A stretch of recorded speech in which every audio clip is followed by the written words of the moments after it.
with my daughter, and let me tell you, just don't bother. Don't think it's snow? You'll never win. Oh, seriously?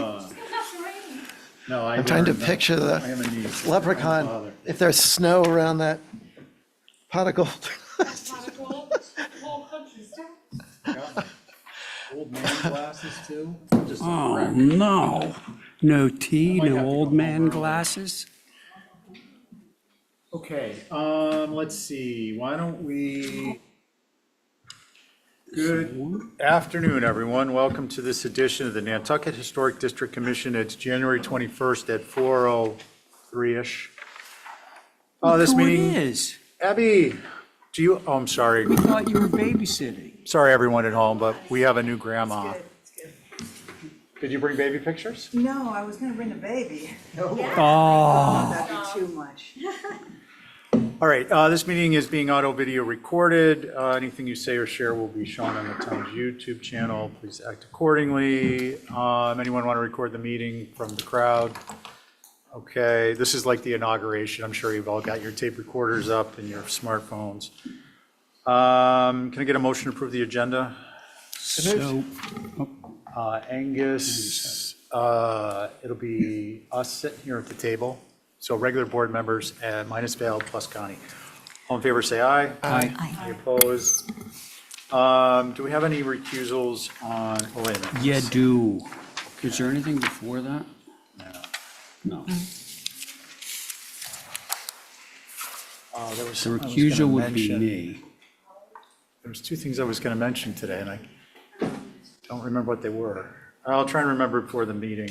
See, I didn't bring my tea, so my whole game is off. Ray, you're recused. Yeah. That's it?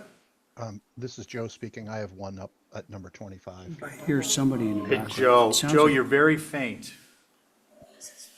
Oh, am I? Sorry. Yeah. Oh, he needs to recuse. There's a new strategy. We have to strain to hear you. Teasing. Yeah, Are you wearing a headset? I am. Yeah, those usually cut down the sound quality a lot. You can hear us better, but we can't hear you. Okay, well, in any event, the board will be Angus, Abby, myself, and Connie. Do we have a motion on consent?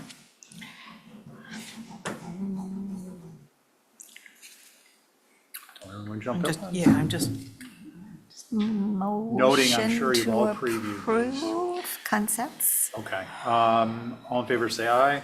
Aye. Any opposed? Carries unanimously. Consent with conditions, recusals? I'm good. Okay, anyone else? We're gonna stick, why don't we just stick with Connie, we can do voice vote. Can I get a motion to approve consent with conditions?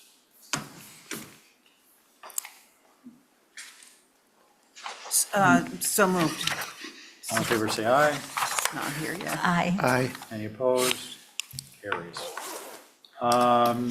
Let's see, sign committee has, go ahead. Mr. Chair, just, this is a very, very small kind of point of order. Yeah, If you'll notice, the first consent item had a board established. There must have been something about a ratification of a vote.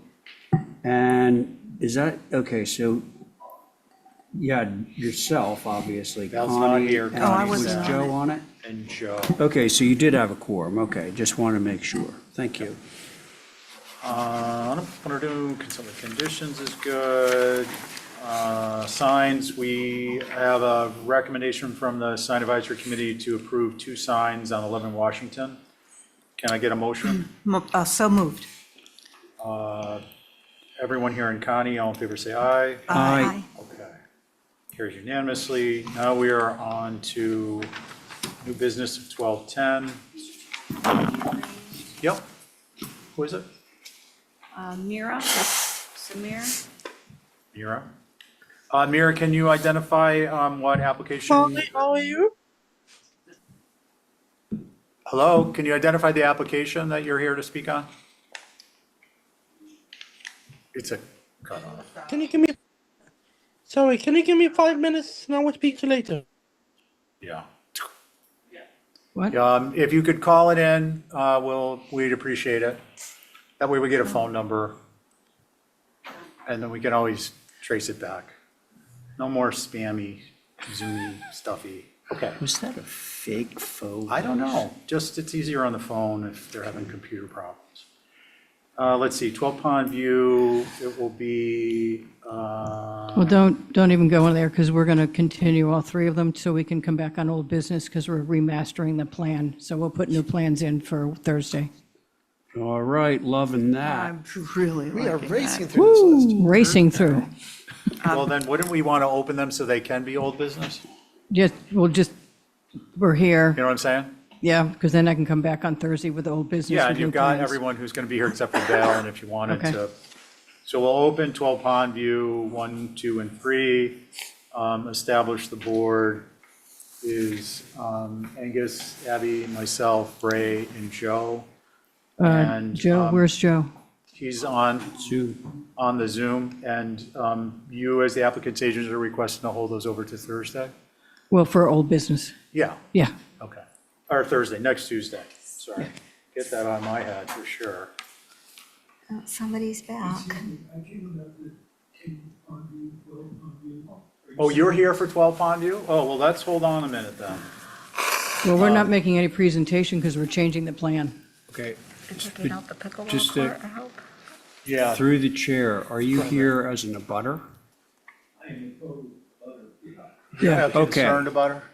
Well, we're changing it, that's what I'm saying. Okay, so this is what I understand is happening. Couple things. One, the applicant's agent is making revisions to the drawings to present that aren't ready, but they will be turned in by Thursday of this week in order to be on the agenda for old business. Correct, Holly? Okay. And I'll get his Hold email. on. I don't remember giving up the floor. That's number one. That's what they're proposing. Because otherwise what will happen is we would open it up tonight and we would have a discussion that we would have to stop short because they're going to make changes to the drawings that they've already turned in. Number two, we've instituted some rules to avoid having folks such as yourself show up and or their attorney and having these applications carried over to a different meeting at inconvenience to folks such as yourself. So there's a 3 strikes rule on that. This is the first time this has been heard. There are abutters here. There was not notice a week in advance. So that would be one, if you will, for the lack of a better term, strike. And the next time the application cannot be heard for a certain period of time, as if the applicant's agent is delaying a hearing, we want the abutters to have time to plan accordingly. So currently where we are is with that as the background, is that we will be hearing this again. We will pick this up and open it Tuesday next week. It will be on Zoom. It will be based upon drawings that will be available on the HDC's website for the meeting. And it'll be labeled, they'll be each be labeled 12 North Pond in the respective work. I'm going to send him directly to him, so I'll get his information. So that you're aware of what's happening. Yes, in other words, I'll be able to see the drawings. I'll send him to you. Linda, please. Go ahead, I'm sorry. Yeah, you'll be able to see them, they're accessible online. And Linda is offering, Linda Williams, who's the applicant's agent, is going to track you down before you leave and get your email address. Okay? Okay, thank you. Mr. Chair, Yes. I know there's another butter with her hand raised, Sandy McDonald. Okay, Sandy, Stephen Welch, Chair, do you have questions above and beyond the information that was just presented? No, that's all clear. I'm trying to, it's difficult to keep up with the information, but we're doing our best. Okay, yeah, no, we get it. And this actually is a move to try and prevent it from getting more complicated because there'll be yet another set of drawings out there. Okay, thanks. And I would request of the applicant's agent that the drawings will indicate, very clearly that it's for the, intended for the, what's our date of our next meeting? The 28th. 28th. So that when someone's picking up the drawings and looking at the title block on the right-hand side, they see that this is intended to be for the January 28th meeting. No public notice was necessary, but I'll make sure they know. I've got her Yeah, information. okay. And Sandy, if you need additional information, I'm sorry, what's your name, sir? John. John? Yeah. Touch base with Holly in the, or one of the staff in Planning and Land Use Services. Okay? All right. Now we're going to move on to 7 Stone Post Way. Do we have representation? Is Val repping that?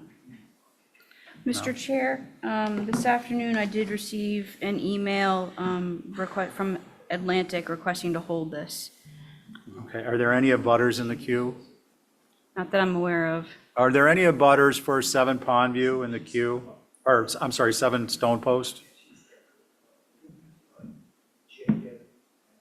Okay, so we'll hold that one over to new business the next time. Town of Nantucket. Good evening. All right, so this will be, let's keep Joe on. He didn't get a chance to sit. So it'll be me, Abby, Angus, Ray, and Joe. I switched my microphone. Is this better? Oh, way A better. lot better. Much. Okay, great. Thanks, Joe. It'll be me, Abby, Angus, Ray, and Joe. Yeah, and Connie will be the active alternate. Good evening. Good evening. Do you want to steer? Yes. Okay, great. You'll work that out with Holly, and you have the floor when you're ready. Thank you. Chair, I just request, the project is our island home. It's a little significant town project, and I was requesting a little additional time at the front just to give a little background of the project since it's a significant. You're looking for an extra minute? Need a little bit more. I'll go as fast as I, Go ahead. Yeah. yeah, I mean, we've seen quite a bit of it, so. okay. Please proceed. Yes. So my name's Craig Piper. I'm an architect with SMRT. On the call with me as well is Mark Rogers, who's the project architect. So just a recap, if folks want more information on the project, the website for the town has a lot of much more information on the background, the history, and where it's heading. So I'll kind of leave that there. Just to get you oriented, so our Island Home is a project that is to replace the current our Island Home on its East Creek location to the Sherburne Commons campus. And that is what I'm showing here, the entire Sherburne Commons campus. To the right-hand side, which is the east side, is the area of proposed development. Oops, I went the wrong way.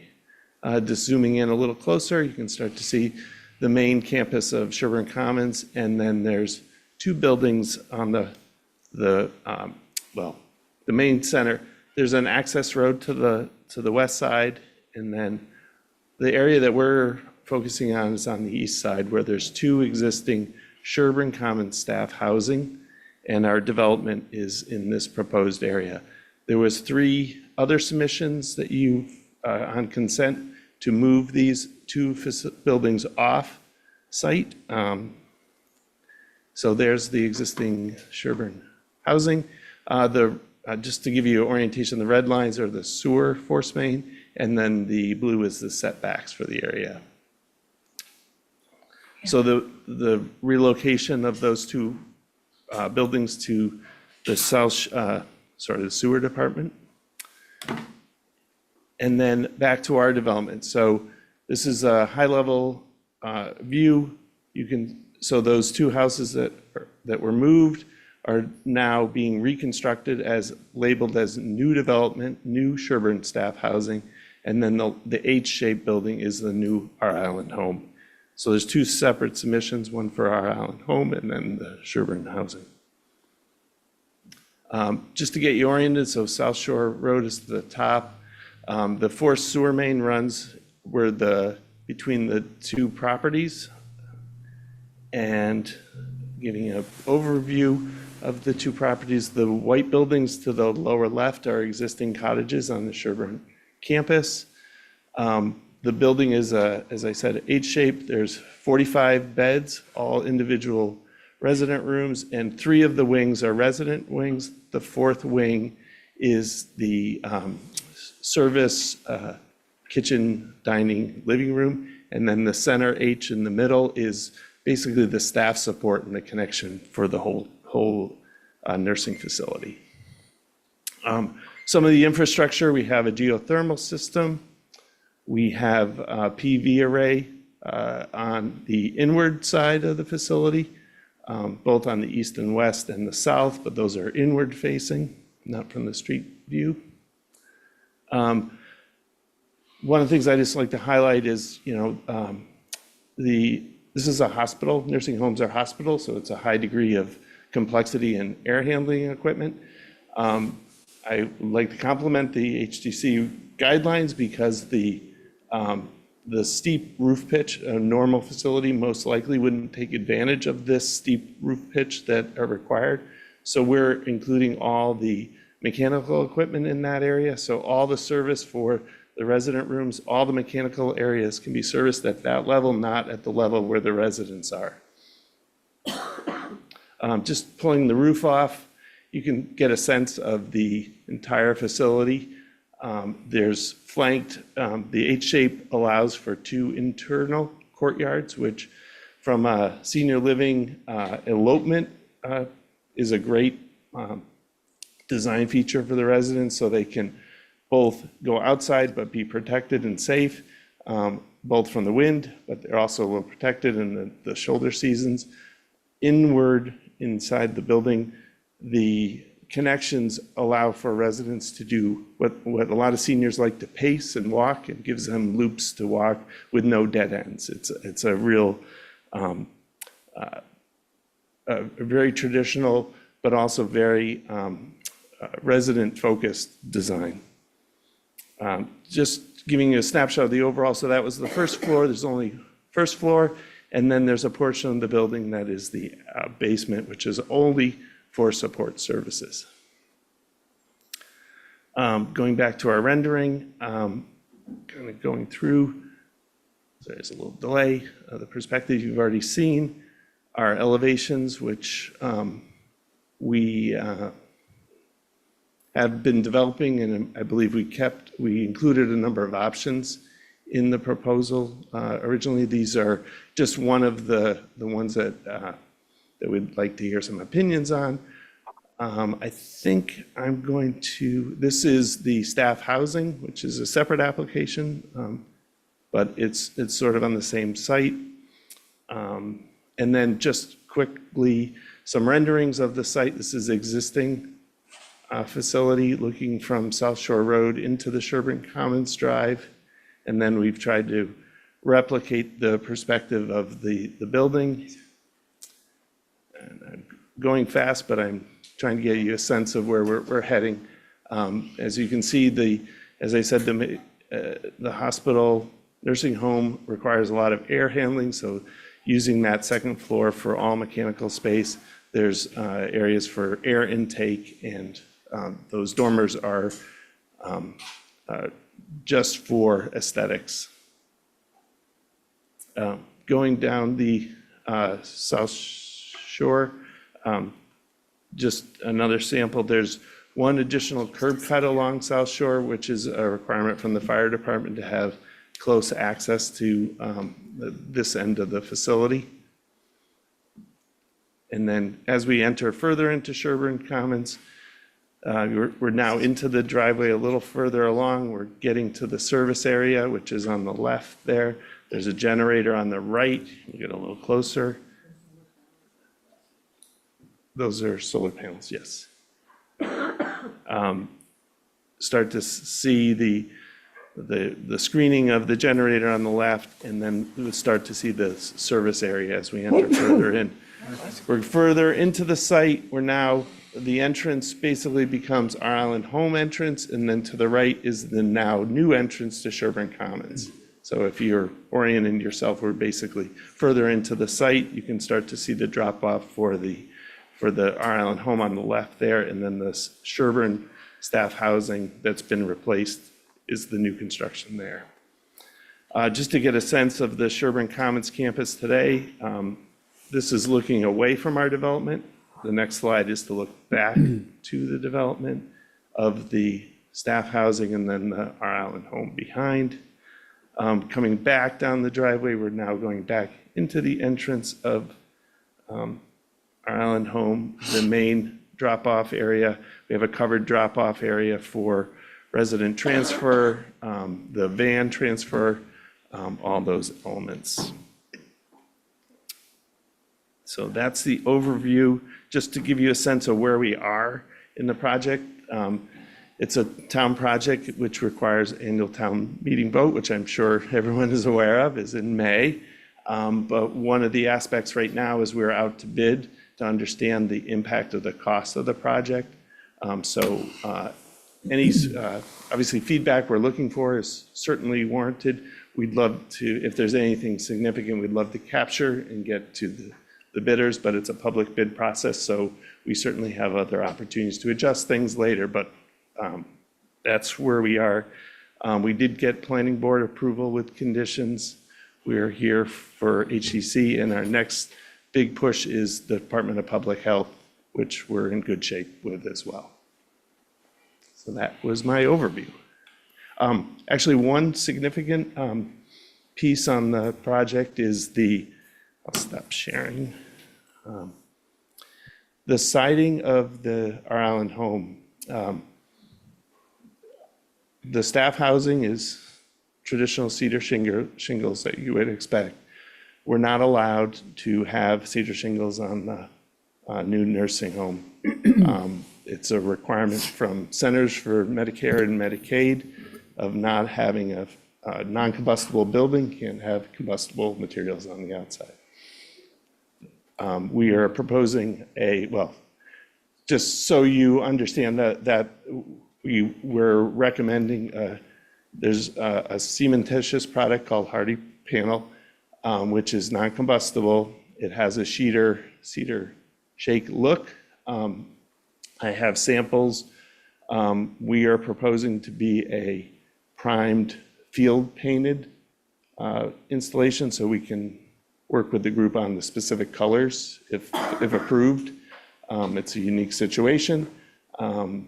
We did also look at siding, traditional, and thought that the scale of it is not necessarily appropriate. And we felt the shingle is still more traditional and would fit the campus as well. I have samples of smaller samples. We're requesting larger samples, but it takes a little while. The other piece, I guess, to mention is we plan to have a mock-up for a lot of progress of the project, so certainly encourage the process to be, if the board is interested, to be part of the process during construction. Okay, thank you. Just on the sample, so that's something, did you bring that with you, or you don't have to pull it up now? And I think what we'll do is we'll want to have some of that in the office and have that laid up on a piece of plywood, 3x3, so get an idea of what it looks like with the pattern. Some of us may already be familiar with it. I'm familiar with it. It's actually been approved before in firewall conditions. I actually have one on a project that I got years ago that was approved. Right. Hasn't been constructed yet, but it was a limited scope. Certainly not to this extent. So let us begin then with the, you want us to jump right into the larger building, the facility? Well, I thought we were going to actually do a review of the building. No? Well, I guess that, I was thinking that was the sort of overview. Did you want specific? Well, typically what we do, I mean, in my misunderstanding here, typically what we do is we review the elevations, comment. Okay. I know we did a preview with you all. The design team incorporated much of that, but in order to actually initiate an approval at some point, we review the elevations. Okay, I'll pull them back up. And Sorry. then the hardscape and the site plan. Yes, And I would, Linda, before we go much further, do you have comments that relate to a particular aspect of the main building or something you want to deal with, but not deal with repetitively on each of them? Okay. And then I think I saw a hand up. Was that with respect to this? Okay. Linda? Being one of the closest to Butters, I fully support having the island home go out there. I was concerned about the outside of it, but if these, I've seen this cement stuff somewhere else before, they do look like they're shingles. I want to make sure that the colors are subdued, that this is not all black roof. I know we have panels on it, which is great, but they're going to be on the interior, and you can't really see them unless you're standing in my yard or standing inside Island Home, the Sherburne Commons. So I'm fully supportive of the, I think I actually suggested solar panels, but I don't want a black roof for the whole thing black. None of us have that out there. And I'd like to see whatever trim they have on this thing. I'm not sure they can do it, given the fire code. I would rather see it natural to weather or some sort of a gray to define it so it's not all one color. Those, and then I know we don't usually consider lighting, but I think lighting is critical on this structure. And I think you need to pay attention to what kind of lighting, down lighting, not a lot of lighting, because it is dark, very dark out there, even with Sherburne Commons. I can still see the stars at night because I'm right behind it. So there's just lighting, colors, keeping it subdued, not a big black top on the roof. Just things like that that would tend to soften the structure, even from South Shore Road, but certainly from my road, which is South Pasture. So those are my concerns at the moment. But I fully support, and I know that it has to be one story, and I know it has to be stretched out. So those are my concerns as to how much light scatter. And if there is some light scatter, because there's some fairly large amount of light in the courtyard, there's large windows and things, that they use that non-reflective glass like we used in Pocomo around in Pulpus, where the light does not scatter outside of the glass. So those are the things we're worried about, is particularly light scatter. Okay, thank you, Linda. Anyone show up in the group there on the, no? Okay, why don't we jump right into the elevations? And I'm sorry, your first name again? Craig. Craig. And Mark, as I said, is my project architect leading the That's effort. okay. One piece I failed to mention, this is for the our Island Home project, we're pursuing Passive House certification, which is a significant benefit for energy use as well as comfort for the residents. The windows are super high efficiency windows with a tight envelope. Mark, do you want to walk through the perspectives the elevations and the? Yeah, I can walk through them, or if the commission wants to dive in, we can do either one. But as was mentioned, we sort of, I think this has been out there for a while and folks have probably seen it, but again, it's single story. We have that mechanical attic space there, which we're able to fit all the mechanicals within these gabled roof structures. The dormers that are shown are introduced there just to break up the scale of the roof, because we don't have any occupied space on the second floor there that is just mechanical. Let's see. All right. Again, the entry, we have the porte cochere, so the drop off at the entrance, along with a porch area at the front, which is in the bottom elevation there. On the left side of the page is the amenity wing, where we have living, dining space, as well as kitchen areas and some back of house for staff. And the right side of that west elevation there is one of the typical resident wings. So we have primarily an 8 and 12 roof slope on all the wings, but the entry and the rear of the building on the east elevation, we've introduced a sort of double gable structure that have two 12 and 12 slope roof structures to try to break up that mass again. On the north and south elevations, those are the ends of the 3 resident wings as well as the amenity wing. Again, the windows in the attic level are there just to break up the mass of the wall, but that space is not occupied.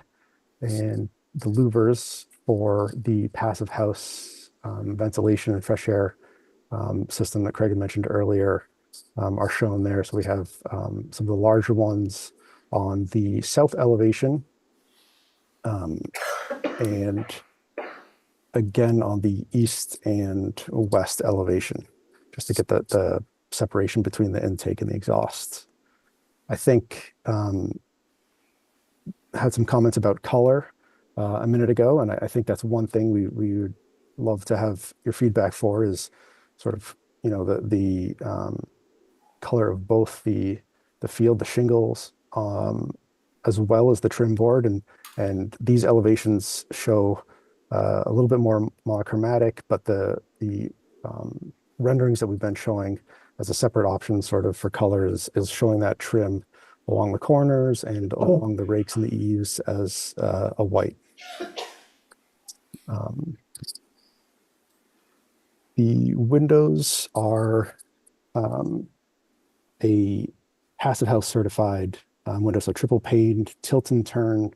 We're showing primarily a 6/1 configuration, but we do have a 9/1 configuration as well, where the windows get a little bit taller, but we're trying to keep the pane size relatively consistent throughout, as well as keeping the divider between the top and the bottom sash sort of on the same datum line throughout.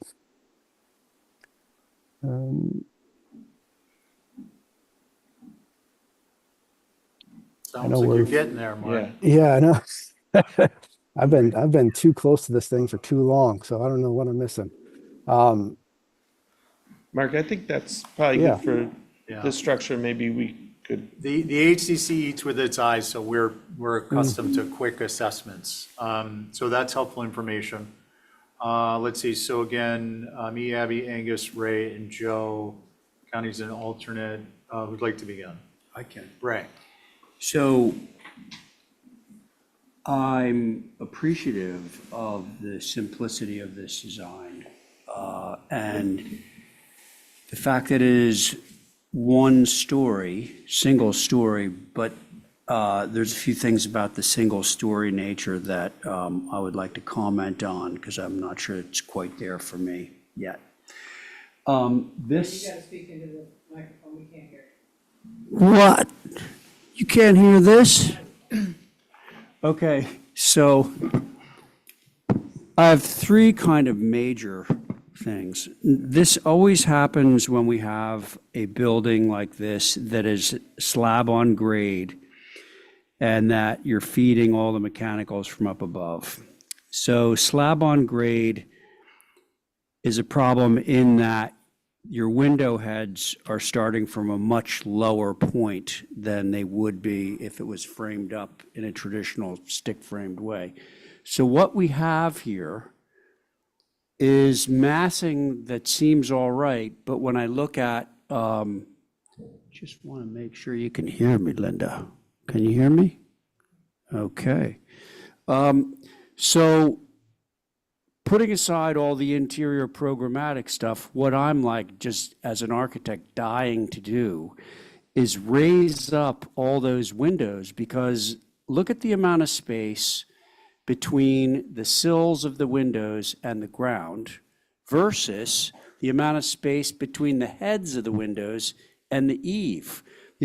Those windows should be much higher, or the eave should come much lower. And, I understand and I appreciate the fact that you're using all of that attic space for your mechanicals. That's great. But then what's to account for the probably 4 feet between the head of the doors and windows and the eave? So that is, for me, like the major issue. The second issue in line is, I appreciate why you did this sort of double gable thing.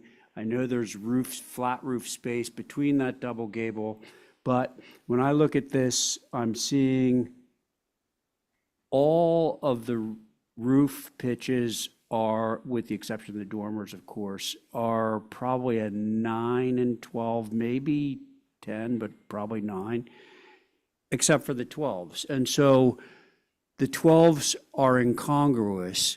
I would rather have that worked out, that central piece worked out in such a way that all of the roof pitches are the same, and it doesn't stand out as this, it almost looks like Zermatt, or some like, Alp, because it's so steep in relation to everything else.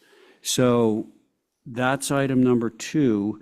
And then kind of in line with that, and we had this same issue at the hospital for reasons of height of ambulance, but that entry porch roof is even higher again than the eave is, which is arguably too high. So I'd love to see all that come down, but I say that understanding that, you may have sized that to get an emergency vehicle underneath it. So I actually agree with Linda for maybe the first time ever. I'm just kidding, about the black roof.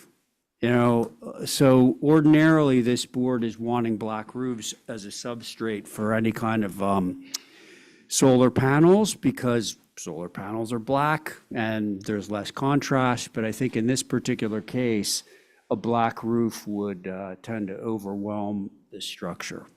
So those are my initial comments, but I'd say in general, well done. Thank you. Okay. Angus. Thank you. I think Ray really hit in order all my biggest concerns about the eave in relation to the windows. I don't know what the constraints are from your slab to your ceiling and where that second floor needs to start, but as it's been stated, that's not livable space. So bringing the eave down, or making the windows larger, or doing something because the scale of the windows make this already large building look much larger. And the main gable is almost toying with a subtractive massing, like a bite got taken out of the top part of the gable. I like the idea of that going to a shallower pitch and meeting. In general, just bringing the eave down, and maybe that brings down the overall height. And the hardy shingles, I think they can come painted or you can paint them, but something to resemble the silvery gray patina that the aged or weathered shingles would be ideal, and a similar subtle, more natural tone for the roof too, as has been suggested. That's what I have for now. Thank you. Thanks. Abby? Yeah, no, I think it's a good first try. My things were, I think it's a bit cookie cutter and looks a little bit like a Monopoly set. And I think it could look more Nantucket. And I think one way to do that would be these triple gang windows could be separated. I think the really long black roof line is sort of overbearing everything. And if that could be made to be multiple massings, I know you're dealing with a lot on the inside and on the other side, so I don't know how you do that. But I think that long continuous roof line is sort of severe. I'd like to see the entrance be more prominent than the other masses, either come forward or just give it some, this is the entrance, and make it, a little more prominent. So I think the trim color should actually be gray and tone this down a bit. And So ungang the windows.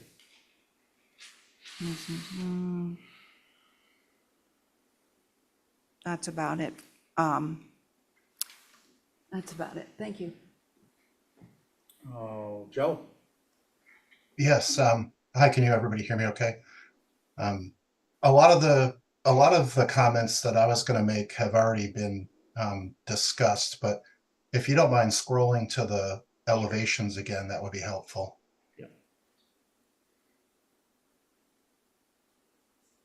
Um, yeah, actually, that perspective, this perspective from the entryway, I think would be good to stop on. From the main entrance? Yeah, right. Yes. This is not the main, this is internal to the property, like what you're seeing from South Shore Road as you enter the property. It's the end of the building, isn't it? Like this end here and another one. Yeah, and this perspective. So I think that the length of the building, well, first of all, the floor plan, we're not talking about floor plans, but I think from a planning perspective, it sounds like absolutely the right solution. And it's single story, but it's 32 and a half feet tall, and it's one continuous ridge, from the center of the masses moving out towards the sides. Presumably, a lot of this is going to get screened from the street, but there's going to be a view in here.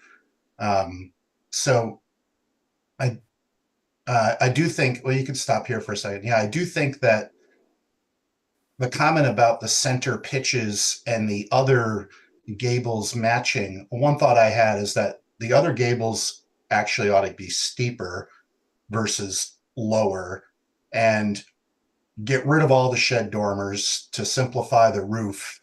And the roof plane gets broken up by steeper gables that maybe have two windows in the gable end. And I think maybe what that effectively does is that as you're driving by this, you see a series of gable ends that are popping up above the trees, and maybe it gives the illusion that there's a series of gable forward houses that are back there, and it takes the pressure off of that gable of the wings running across this whole thing. That was one thought. The other thought is that if you work from the center of this building out to the left or out to the right, while I agree with Ray's comments about the eaves, and I agree with Angus' comments about the eave, I feel like if the center portion and up to those two gables that flank it, if that was all high, but then maybe it drops at the end towards the drive when you come in, so that that ridge is broken. I so really it's the continuous ridge that kind of bothers me, and I do think that it would be worth looking at taking these gable ends and maybe, I know this is Steve likes this mass, but maybe clipping them back so that they're, if you don't need the mechanical space all the way to the extreme gable ends, I think that you could employ this kind of lower wraparound roof with the gables popping up that occur on the center. If those things happened on the ends of the wings, it would soften the entry elevation as you come into the driveway, because unfortunately that elevation, which I think is the north, is like the most utilitarian elevation of all of them, and the least fenestrated, but it happens to be the first thing you see as you come in. And that probably the part of the building that the public is going to be getting a glimpse of. Those are my comments. Thank you. Thanks, Joe. Appreciate it. Mark, can you just address the height, let's call it your top plate height, and what the relevance of it is being as tall as it is currently? Yeah, so there certainly is. I mean, we do run a significant amount of the HVAC and piping in the attic. There is still a handful of distribution under the structure itself, which is pretty deep in certain areas.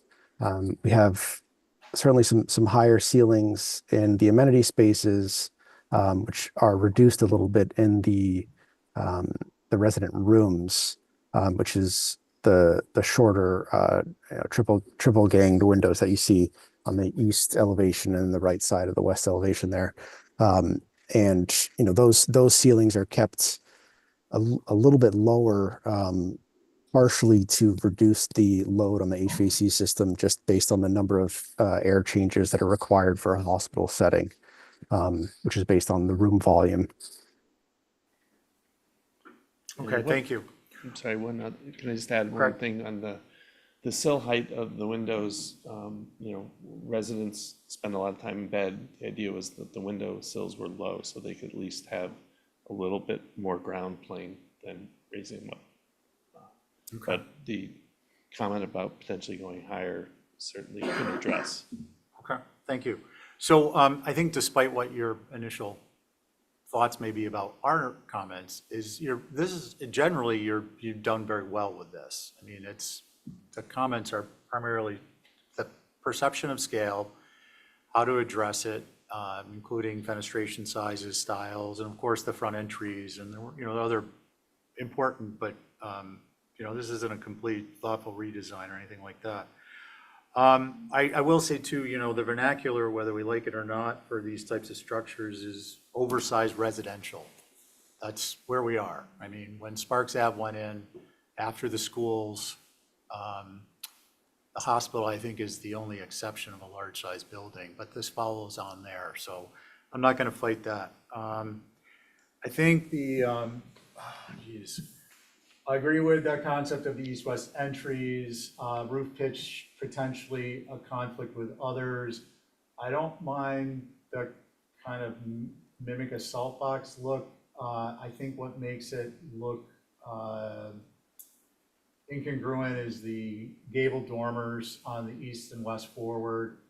Obviously, that translates over on the north and the south, where they're the same pitch, and if you were to make changes on one, you'd want to make them on the other. I think that I've never met a clipped gable that I didn't think was inappropriate, or that I thought was inappropriate. The other element here may be hipped roofs on gables. All of these comments and the comments I'm going to make are conditioned upon the fact that this is going to be oriented, the length of the building will be perpendicular to the public way and viewed obliquely. So I think that works in your favor, and there's some latitude there, in my opinion, that would allow for much of these things as they are, but with some modifications.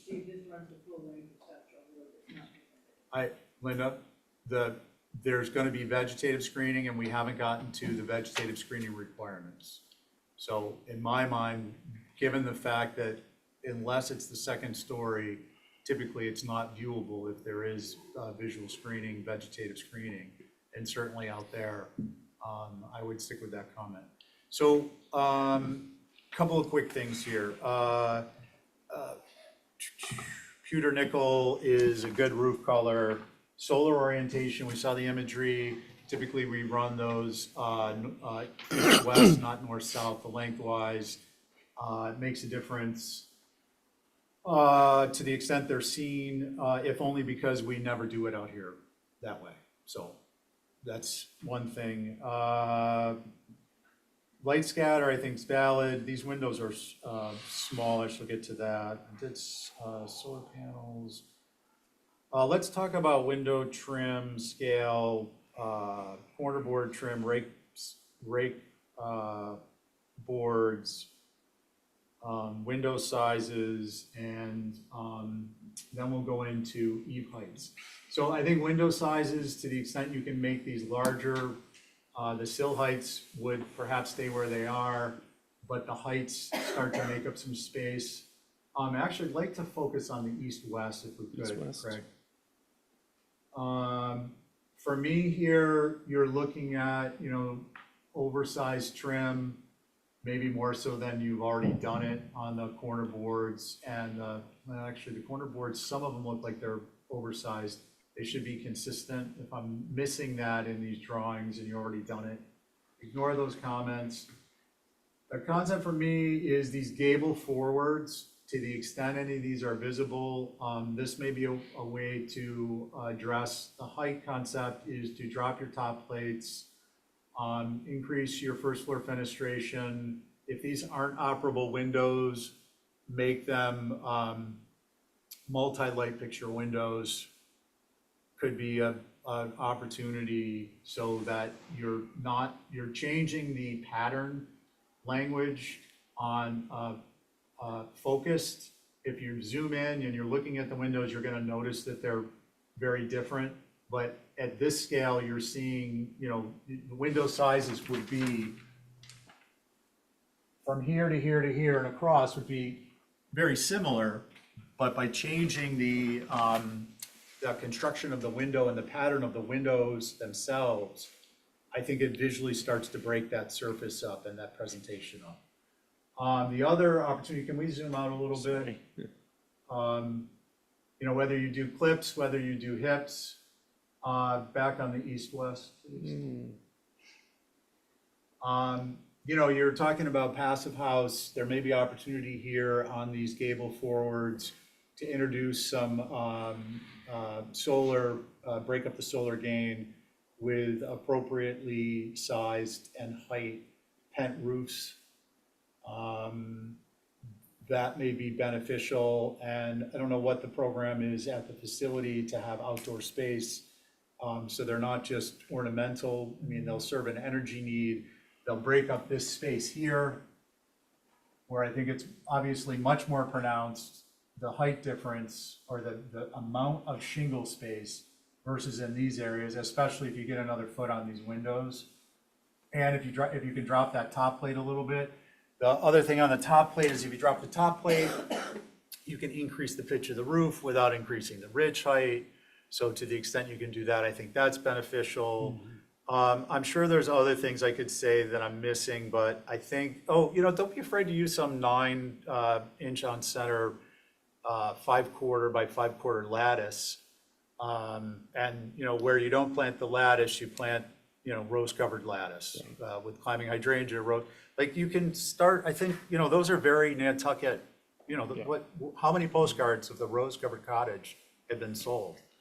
You can't hide everything with lattice, but it does have, I think, beneficial and appropriate presentation attributes. Yeah, we did include that, I believe, on the north elevation. And then I think gonna the be tough to grab. last thing would be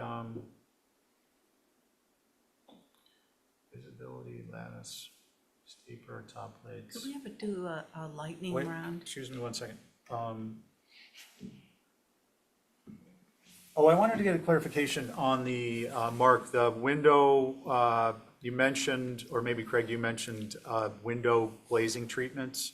Is that going to have an effect on light scatter? Like are you familiar with the turtle glass treatment? Okay, so it's used in Florida widely and other areas where they literally use it on the beaches to not create disorientation amongst the turtles. I think that's where it's got its name. It is. Yes.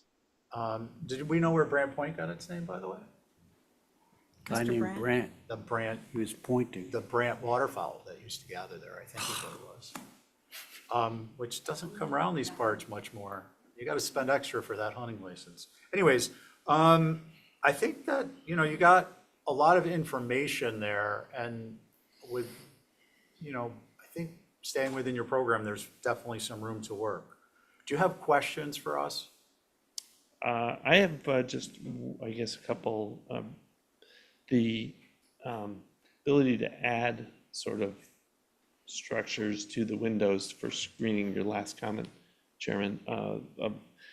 Some of those rooms are the resident rooms that we don't have any access outside.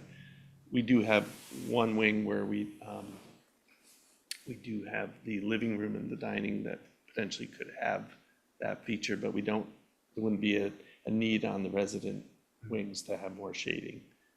So That comment was made more along the lines of cutting down on solar gain. So, they're high enough that in the summer, you're generating some shade. In the winter, you're not preventing the sunlight in. And Right. so it's not a quality of life thing there. But that was just to marry the two concepts together, since you mentioned, Yep. kind of more like a net zero approach. I'm not married to any of those. I think you got the feeling from the members of what the primary concerns are, and you've got stuff to work with, you've got information to work with. I just want to know if you have questions on that, because we're here and we can answer them quickly now. Yeah, I think the main entrance, the main gable that runs, the broken gable for lack, we played with a lot of options, and as you can imagine, lots of where that porch falls. You can see in this rendering, the drive under canopy aligns with the porch, and that porch has been down low, it's been up high, and so I think it's easy to bring it down. It would be a separate structure to they're not connected structures, they kind of float between each other. So just don't want it to look, I guess we want to balance that, having more of a face of that gable exposure. That's why it's sort of, the belt is up high around the porch, and I think we heard bringing it down. I guess what I worry is that the porte cochere then becomes a real feature. So whether that's good or bad from your team's perspective.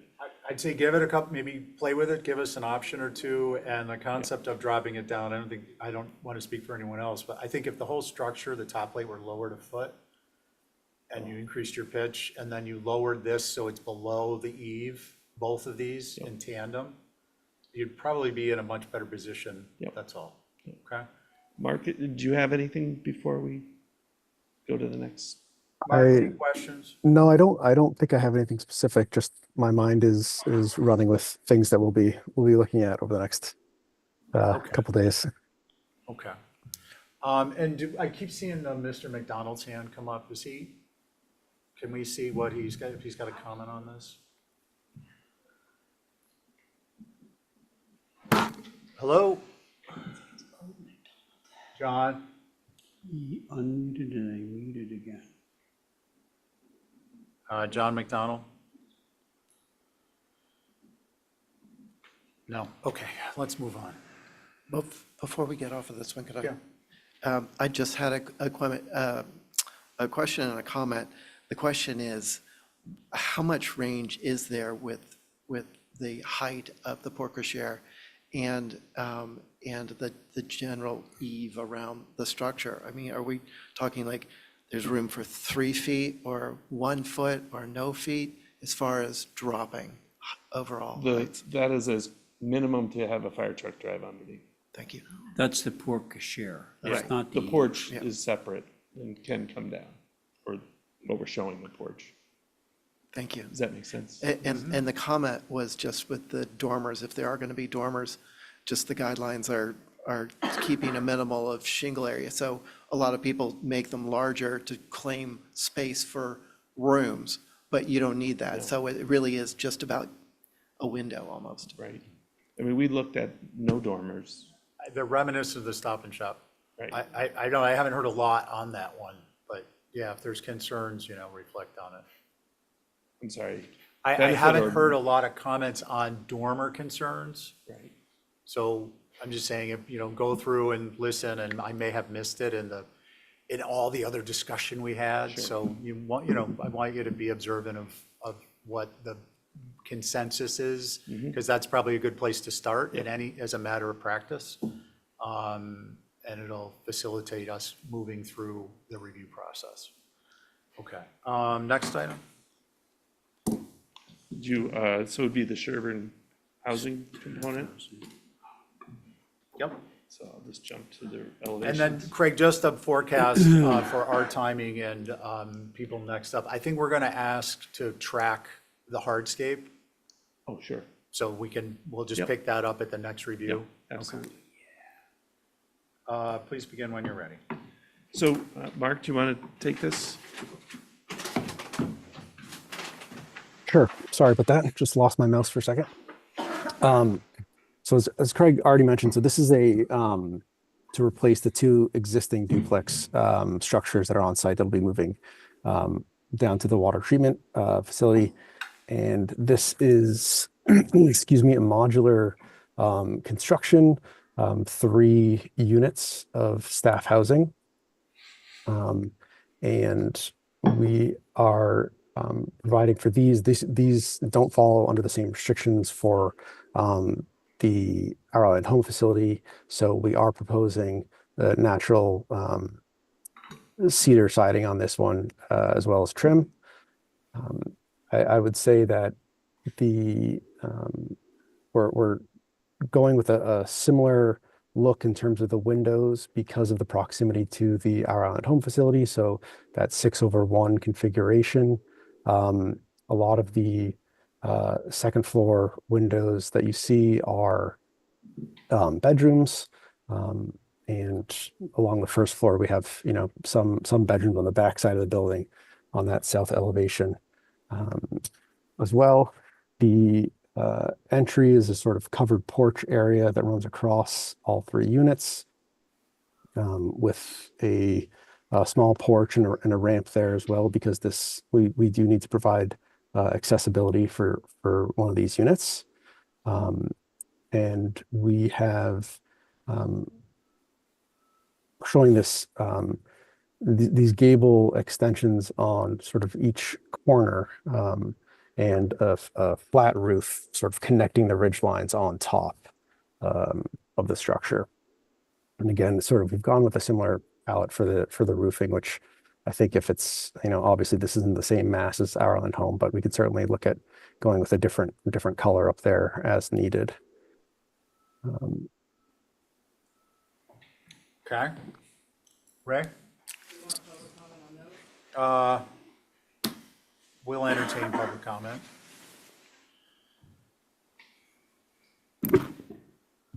If you want to drive up from the boat from Hyannis up towards the main road to get out of there, this is what you see.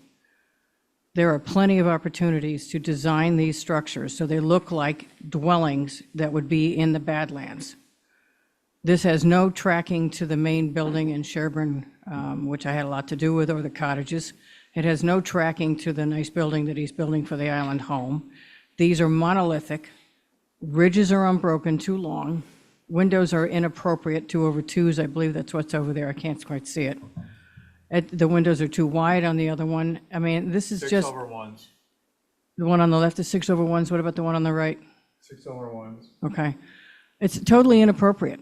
That doesn't match anything that you would ever see on this island or in our road or the Sherburne Commons or across the street from it. I've got to be blunt, these are horrible. They look institutionalized. There's plenty of opportunities to make a nice design for triplexes, which what I believe they are. And I think this is just horrible, horrible.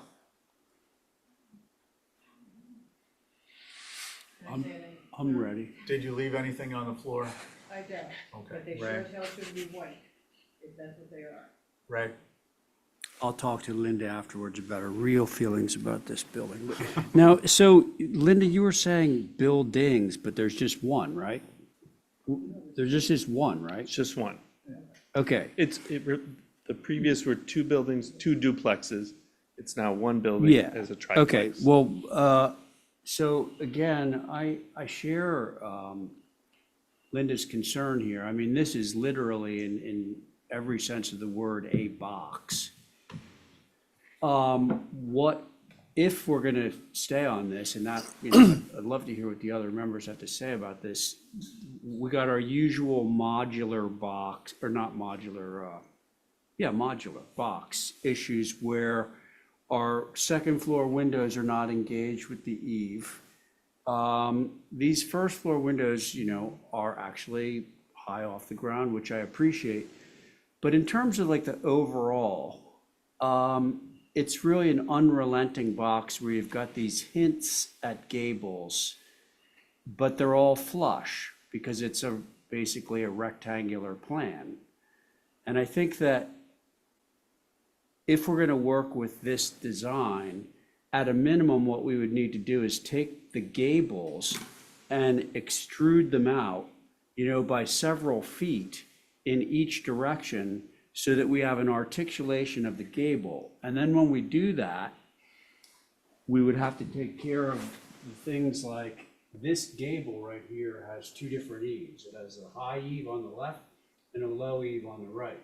So added to the fact that these windows, if this became a gable, would be off center from the ridge. So that all needs to be reconciled, the gable needs to come over here and pop out. That's sort of the overarching thing for me, but I would love to hear what everyone else has to say about this. Thanks. Let's see, Abby? I had similar, this is where I got the idea of breaking up the windows, because I think these windows do look like a dormitory, and I think they don't say Nantucket to me. They say something businesslike. I think the long black roof line is that could be broken up. We don't have the solar panels to deal with here, or are we doing solar here too?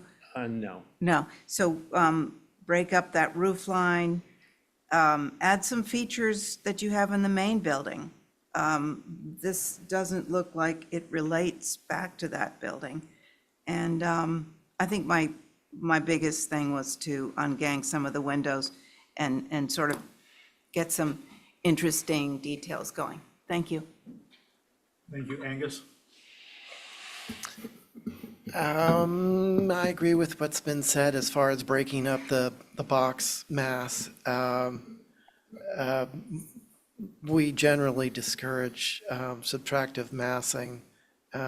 So more of a pent roof or a porch or something might be better than recessing the facade first floor doors. And just breaking up the monotony of the windows. In general, we're dealing with vertical penetrations through the wall area. So, we historically really don't have a lot of ganged windows.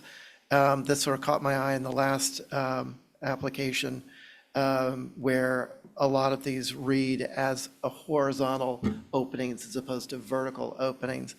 And maybe it makes sense to have a combination of singles and mold windows just to break up the monotony. That's all I have for now. Thanks. Thanks, Joe. Yeah, Linda was expressing my feelings up to a point. I think that if you went back and looked at the H shape, that could inform your next move potentially here.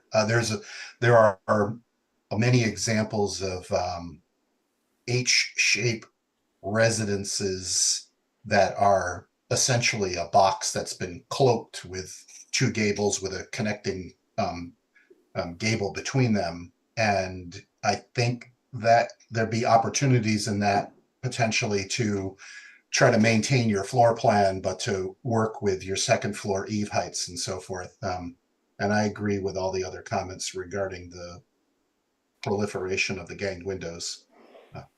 Nothing else to add. Thank you. Thanks. Craig, can we go to the, let's see, I'd like to see the reference images of Sherburne Commons.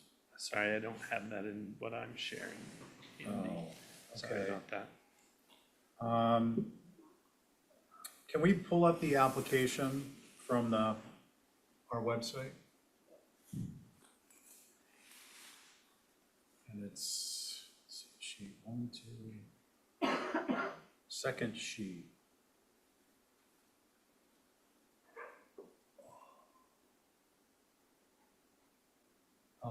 Other drawings, rather, sorry.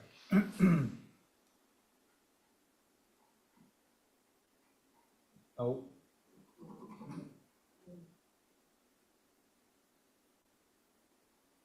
I'm not sure, I think I have it, yeah, that's it.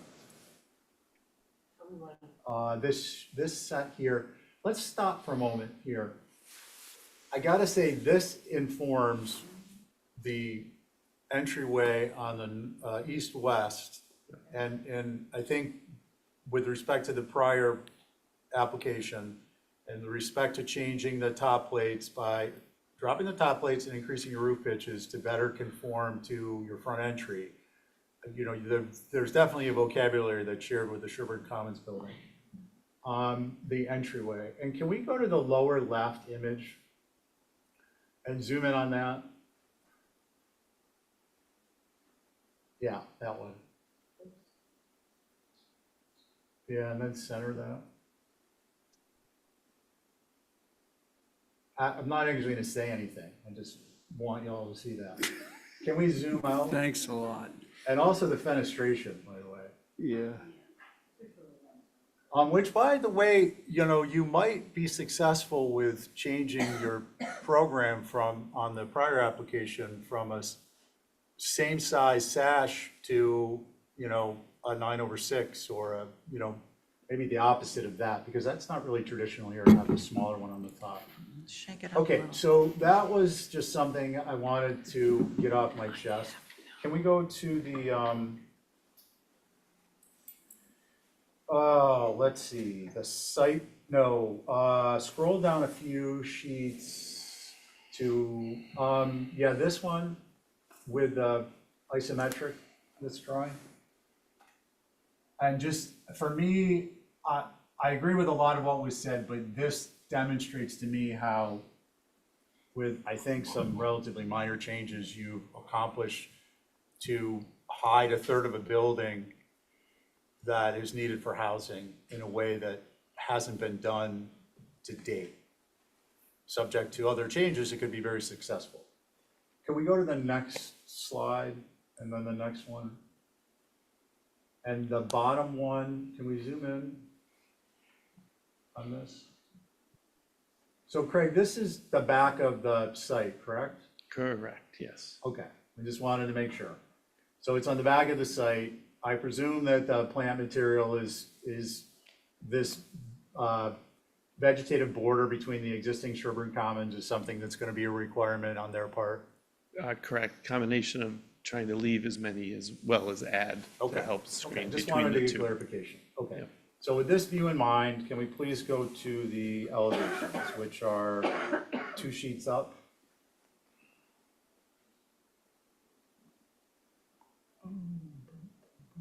Okay, and zoom in just a little bit, please. So I think the north elevation more successful without the subtractive mass under the gable, pull that out, pent roof, not to design at the table, but that is a much more common approach. This looks more like a, I don't know, offense intended, but it's more like an upside down strip hotel where you've got that.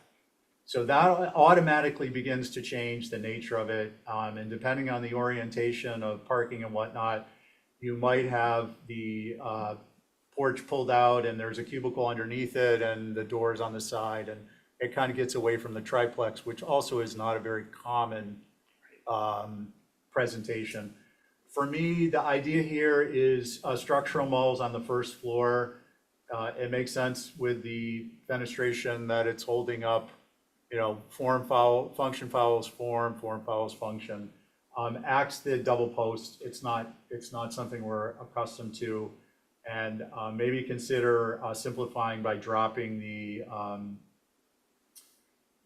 I'm pretty sure you aren't gonna even need a guardrail under the commercial code here, let alone balustrade. Correct. So that might be something you want to look at for simplifying. If you can extend and create a rebate in the plane on the south or the east or the north, no, that's south. What's this elevation? North, okay, sorry. So if you can extend out one or a couple of these gables to the extent they're visible, these are just my thoughts. From even the Sherburne Way, if they're visible, I think it's helpful in terms of comments others have made. I think it's, you know, it's more than a reasonable request because then it begins to track. But these, at that point, to me, these don't look much different than the Richmond apartment complex. Not the more recent ones that were approved because they're laid out differently and they do have more of a residential feel. But I would think that, to me, it's not great and it's not something I would love, but it's approvable. So those are my thoughts. And I don't mind if the roof doesn't match the color, given that there is a somewhat distinct difference in the nature of the building, that it reads differently. Yeah, and there's, there's a goal to have a separation between this housing and our island home, vice versa, you know. Nursing home doesn't want to look on. Sure, And yeah. vice versa, so, Is there going to be solar in the flat roof, or is that going to be a pool? pardon me? Is there going to be solar on the flat roof? The flat roof is not day one to have solar, but it's designed to have solar be additive. Okay, no, I'm just curious. Yeah, I mean, I know we didn't see it on the drawings, but I was Right. curious if there was a plan for that. Yep. Okay. Any questions that you or Mark have for us? No, I think, I guess maybe just quick procedural. So we've got some work to do. We'd love to come back as soon as we're ready, but I know the schedule with the old business, new business, if there's, I'll work with Holly, but. Yeah, work with Holly and we'll try and work it in. I mean, these are like projects of a larger mass or scale. We try to accommodate understanding, you know, different circumstances that are involved. We just want to be sure that we're posting it with enough notice that people such as Linda can get in here. And if John comes up with any comments he actually wants to make, McDonald, he can return. Actually, John McDonald turned into Sam McDonald. Oh, John and Sam. They cloaked it. Wow, very cloaky. Okay. Great, so- thank you for your time. Sorry it went so long, but. No, no, you're good. It's an important project. We appreciate it. And we'd like to get on both of these, I think, a motion to alter revisions. So moved. All in favor say, oh, Joe's here, so on your Yeah. motion, Ray? Aye. Angus? Aye. Gabby? Aye. Joe? Aye. And I'm an aye. Part of my motion was to have the hardscape track, by the way. And the hardscape to track. Okay. All right, we're on to 36 Tennessee.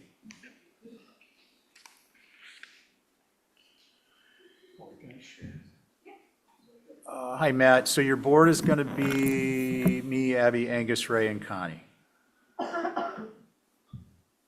For both of these.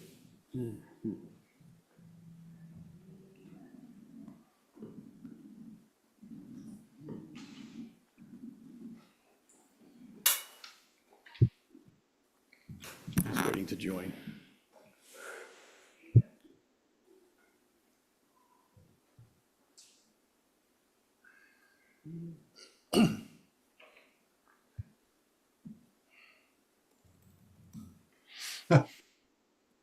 Yeah, it's a screensaver. They change it. Sorry, it was a sloth. It changes, I think, every couple days. Okay, so thank you, Mr. Chair. So this is an application to do a move and a partial demo. So the structure in question is highlighted accordingly. And the history on this structure is, it says it's from 1976, but we did do a thorough research and to see if there's anything else out there. There was a survey that says it was portions of the house from 1936, or 38, I should say, which I'm assuming would be this center mass. And so what we're proposing to do is to move the structure, which it's a road, I guess it's more of a paper road, but this property owner owns the property across the street. And so what we're proposing to do is take the center mass of the structure, demolish the two wings, if you will, which were clearly added at a later date, and move the center section across the street so that it can, continue to live, if you will. And most of the fenestration is staying where it is. And we're adding a couple of garage doors. And there's also one of the goals, which we haven't determined as well, is that you'll see on the right side of the survey, the right wing, if you will, that are projecting off the structure in kind of a atypical way. But the portion on the right that's currently proposed to be demolished, we're going to try to move that structure as well. I can point to it too, yeah. Sure. Which is. Thank you. This section here, I don't know if you can see this. So I think we actually have the ground cover to move that as well, which would be a separate application. But there is a desire on behalf of the homeowners to actually keep the structure and keep it essentially on the same property. So that is the gist of it. So we've kind of highlighted the areas that are to be demolished or moved. And like I said, this section here is a portion that I think that we're going to have a pretty good chance at moving to the same property as well. But until we get, full confirmation, we won't know exactly. So here's the existing conditions, the portions that we're keeping. Again, here's some photographs. These are all in the file. Again, the center section is what we're keeping. We're keeping all the dormers, the main mast, basically trying to keep everything intact. They are 1/1s. We are proposing to change the window style to 2/2. But that is basically the gist. So let me just scroll back. So that's the move off. And I don't know if you want to look at the move on, which is a separate application. We are going to want to, first, before we do that, I want to see if anyone has any questions for Matt. No. Matt, I have one question. You mentioned, I didn't catch it, I apologize, that a second portion may be movable in addition to the main mast. What does that hinge on? Just verifying, we're working with the civil engineer to verify that the septic system will not conflict with where this footprint could be. We do have the ground cover, and I think we're going to be able to do it, but he's still working on it. Okay, thank you. I just want to get clarification. Okay, no questions. Holly, go ahead. Thank you, Mr. Chair. So first off, thank you, Matt, for providing that plan from the 70s, definitely when they were kind of merging everything together. That was extremely helpful. And, do want to mention that the HDC survey that was done in 1988, 89, it's on file, does mention the colonial revival, the middle section being from 1938. So I would be remiss if I didn't mention that, a lot of these structures were kind of added on to with bits and pieces like we continually do. So there is even a possibility that maybe those flanking sides are actually older sections as well, just not maybe the original section that was built in the 30s, obviously. So this is a contributing structure. I do have concerns on it being kind of dismantled. Do appreciate retaining and the fact that it's retaining within Nantucket. It is gambrel, it is a form that we see on the island. And it is, contributing again.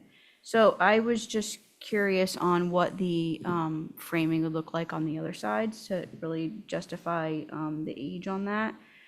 And while there isn't a pending new dwelling application for this site, I think it would be helpful to know what the overall proposal of this site is. That hasn't been heard, and I do know, we do have comments from the former Nantucket advisory area that was been forwarded to you all, as well as I did speak with adjacent butters on this, nothing in writing. I did mention that was something that they would want to do. So there are concerns with the access to this lot and how it was all divided out back in the day and the age of all that. So just, again, this is a contributing resource. Glad to see things be retained, but it would also be nice to know what's going in this location. It should retain its same stature, if you will. So, thank you. Thank you, Holly. And do we have any abutters who want to speak now? I know we received letters from the Nantucket Advisory prior group. Okay, just Dwayne McDonald. Dwayne is here. Okay, who would like to begin? Me. Ray. Okay, I applaud Matt and his client's efforts to save this building. I do like it. It's, I guess that's irrelevant, but I think it's a charming building.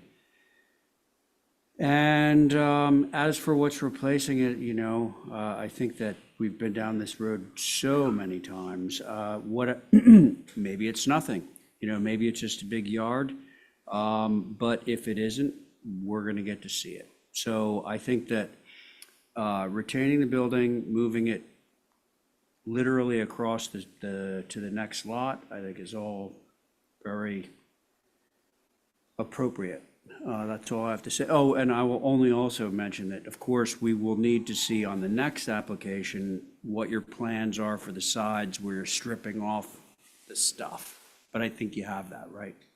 Yeah. Okay, so then I'm good. Thank Okay. you. Thanks, Ray. Let's see. Connie? Yep, I'm okay with this also. I'm not sure how we're going to handle the three different pieces, though. I think I'm a little confused. So will we say yes to the move off, but the other two pieces, do we want to? Matt, how are you If I could, packaging that? through you, Mr. Chair. So yeah, what we would do is this application, if it was to move forward, and we can move the right section, we will have to come back before you Okay, to do a move. We'll actually have to do two applications, a move off and a move on, or just a move on, I'm not quite sure. okay, all right, good, thank you. Yeah. Let's see, Angus. I would just echo Ray's comments. Thank you. Abby? Nothing to add. I'm fine with it. Yeah, I agree with the comments that have been made. Matt, if you had got this approved, this is to the point of how the conundrum we have. You know, the HDC approval is good for 3 years. If you had had this in and approved before January 1st, you could add 2 years based on the, Governor Healy signed a 2-year permit extension for any permit having to do with land use development, any special permit, everything, for anything that was approved between January, I think, 23 and January 25. So, How come? What was the rationale? just promote cutting through red tape. Oh, okay. So interesting, but Doesn't the point- apply. More of the point then to announce it, because I haven't heard people talking about that at all, is it's really difficult for us because I think has been said at the table a few times, we could try and mandate or regulate having an approval in place that could happen through good faith effort on the applicant's part, but you don't know, you know, if the property gets sold and someone else buys it and they want to do something different and so on and so forth. So, you know, obviously our role is to toe the line. So we want to see Nantucket. We want to see old Nantucket when this lot gets redeveloped, and well, I guess I'll leave it at that. Okay. Who would like to make a motion? I can. Ray, Move to approve as submitted. as submitted. All in favor, say aye. Aye. Any opposed? Okay, that carries unanimously. And the move on, Matt, I think we just want to take a quick look at the location. Sure. Well, and what the infill is. Yeah. So, thank you, Mr. Chair. So, I've got the new site, or the site plan up, which just shows the location. Also shows the proposed septic system. So it's literally just going across the street. We've provided the existing plans with the demo plans at 1/8" scale for reference. And you can see that we're basically, the goal here is to try to just maintain what's there. Obviously, we want to, I'm not a huge fan of the 1/1 windows. And so we're proposing to make those 2/2. And that would be the style of window that we, is part of the new proposal for the new dwelling across the street. But again, not a major change in the northwest elevation. All the fenestration essentially is staying intact with the exception of the added 2/2s. As far as the southwest elevation, again, primary window and door placements are staying in place. We did opt to minimize the entry door and surround and side lights. We felt like those were somewhat conflicting with the new proposed use of the building. We thought like a more utilitarian, but in a charming way, was more appropriate. And so we did change we removed the side lights and changed the door style to a 4-light, 1 panel with a V-groove infill. We're not proposing to add any dormers on the southwest elevation. On the northeast elevation, that elevation was obviously, obstructed when you look at the 1/8-inch existing condition. There was an existing chimney there. And there are some details that I think that I really love about this. There's that, it's not an active vent, but there is some louvers that you can see were on the left side of the chimney. I don't know if we're being too literal here, but I kept that. I don't know if that makes sense or if that's awkward or if we should omit that. You can see that that's in the upper portion, upper chord of the gambrel. Again, obviously, we could remove that, but because it was an existing condition, we thought we would keep it.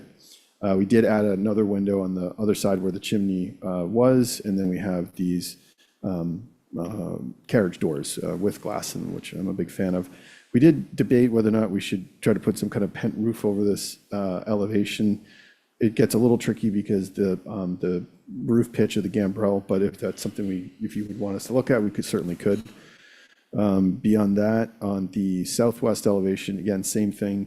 We did add a window on the right side, second floor, and added a window first floor, and added a door, changed the door. It's an existing door, but again, we just matched the same style. So the goal here is to retain as many of the architectural features as possible, and then also in some small areas specifically related to the doors, have the language of the doors reflect what the new use is of the structure. So with that, look forward to comments from the board, Mr. Chair. Thanks, Matt. Any questions for Matt? Holly, you got anything on this? And Phil? Just I appreciate retaining the character defining features that are on this structure. The only concern I really have is having the garage doors look more like a Nantucket type garage door. I think the window openings are a little, I understand the 2/2 fenestration vocabulary, but they seem a little large. Maybe we're reducing them to make them more of a utilitarian use. Other than that, I appreciate retaining the feature up on the ridge of the gambrel. So those are my comments. Thanks. Thank you, Holly. Let's see. Same board, me, Abby, Angus, Ray, and Connie. Who would like to begin? I'm happy to start. Angus. I, again, appreciate the reuse. And I think that the new configuration of the 2/2 is definitely an improvement on the 1/1. That vent was going to be a question, but I would, in the gable end, or the gambrel end, I would match the other side or eliminate it. I get the reasoning for it, but I think it'll read weird. And the last thing is just the garage or those doors being 20 inches off the grade. It's just a concern. They're reading more like French doors without a deck. So I don't know whether that means a mud cell or doing some other kind of thing, but that's the only thing that sort of caught my eye, especially since that's probably what's going to be facing the street. Thank you. Thanks. If I could, Mr. Chair, just to answer that, we would put an apron to get up there, which we hadn't shown, just to pitch up to the floor level. But Okay. so we haven't drawn it, so I understand it's a valid point. Thank you. Matt, which just kind of drives the next question. What's the use of the structure? Is it going to be a garage first floor and then I think just a studio second floor? Okay, thank you. Abby? So what I really like about this house is the blue trim. I hope they're keeping that because it's just so Nantucket and so kooky and whimsy. And I think the garage doors, because they are going to be viewed from a public way, should be a little more Nantucket. So those are my two things. Thanks. Thanks. Let's see. Ray? So they really are garage doors, like it's going to be a garage. Yeah, I think we've just But got it's relatively, how high is High off the that? ground. Yeah. Yeah, we're gotta get not a running showing the start. apron to get up in there. But so- like not a concrete apron. No, it would probably be the Belgian block. And again, we're trying to retain the existing first floor framing and, moving it. Whether or not they're actually going to put cars in there or not, I'm not quite sure, but they might use it for, I don't know, like either boat storage or Well, utility. right, if it was a boathouse, like boathouses have like those wooden Ramps. Yeah. aprons. We have to draw some Ramps. type of a ramp to get you up Yeah, there. which is much more appropriate. Yeah, to me, like that was the only thing that seemed a little off on this, but I could easily see, those are facing the water. So having like a wooden ramp that goes up would satisfy my concern. Thank you. Thanks. Connie? Yeah, I have nothing else to add. Thank you. Thanks. Yeah, I think the wooden ramp. The other thing I wanted, can we look at the, I think it's the northwest elevation?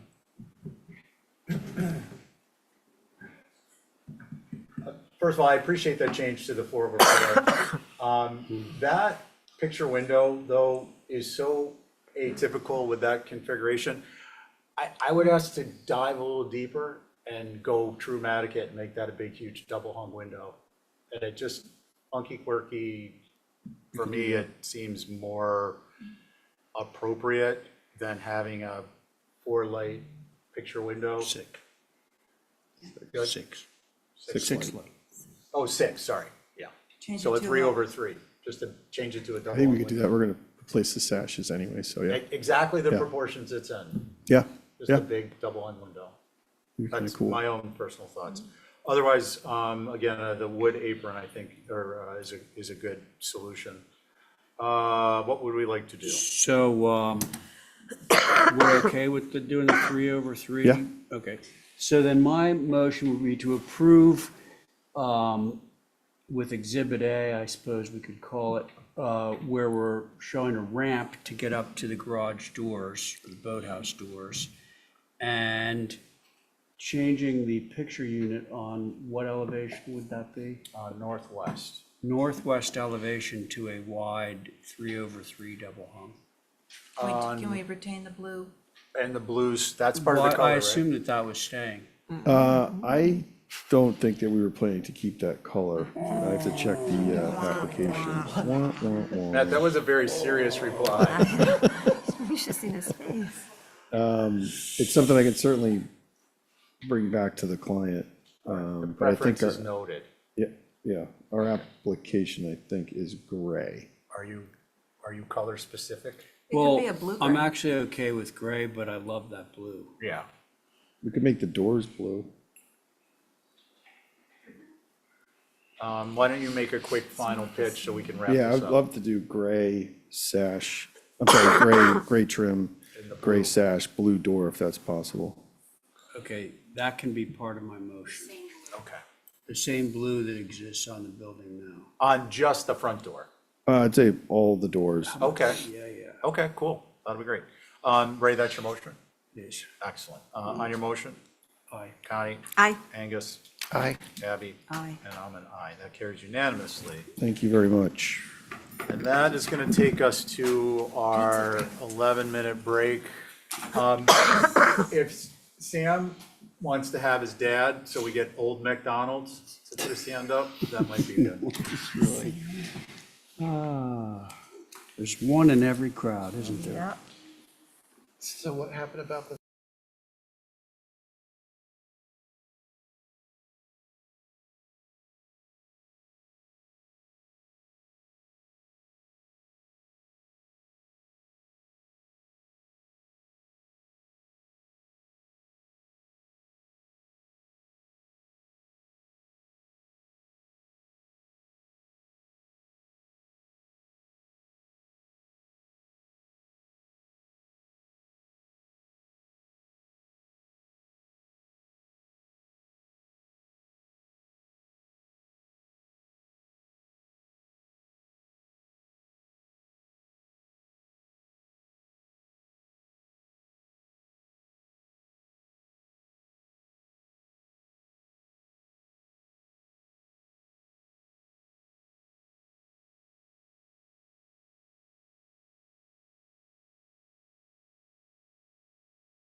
As I understand it, we're skipping over the next two, right?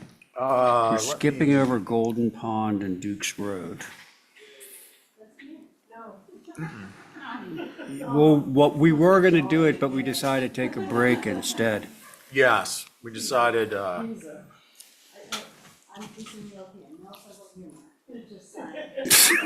you're all business tonight, huh? Yeah. She's gonna say to the board, you have 30 seconds apiece. I think that'd be great if applicants started saying that. Okay. When you see it, start it. And we'll catch up with, well, why don't we assert Joe here while Abby's not in the room? Joe, you ready? I'm here. Yes, I'm ready. All right, so you're 64 and 66 Baxter Road, New Pool. Okay. Here she is. Ah, Ah, you're gonna dive right into the new pool? That was good. Mirka, you said you had no sense of humor. you sure you're coming?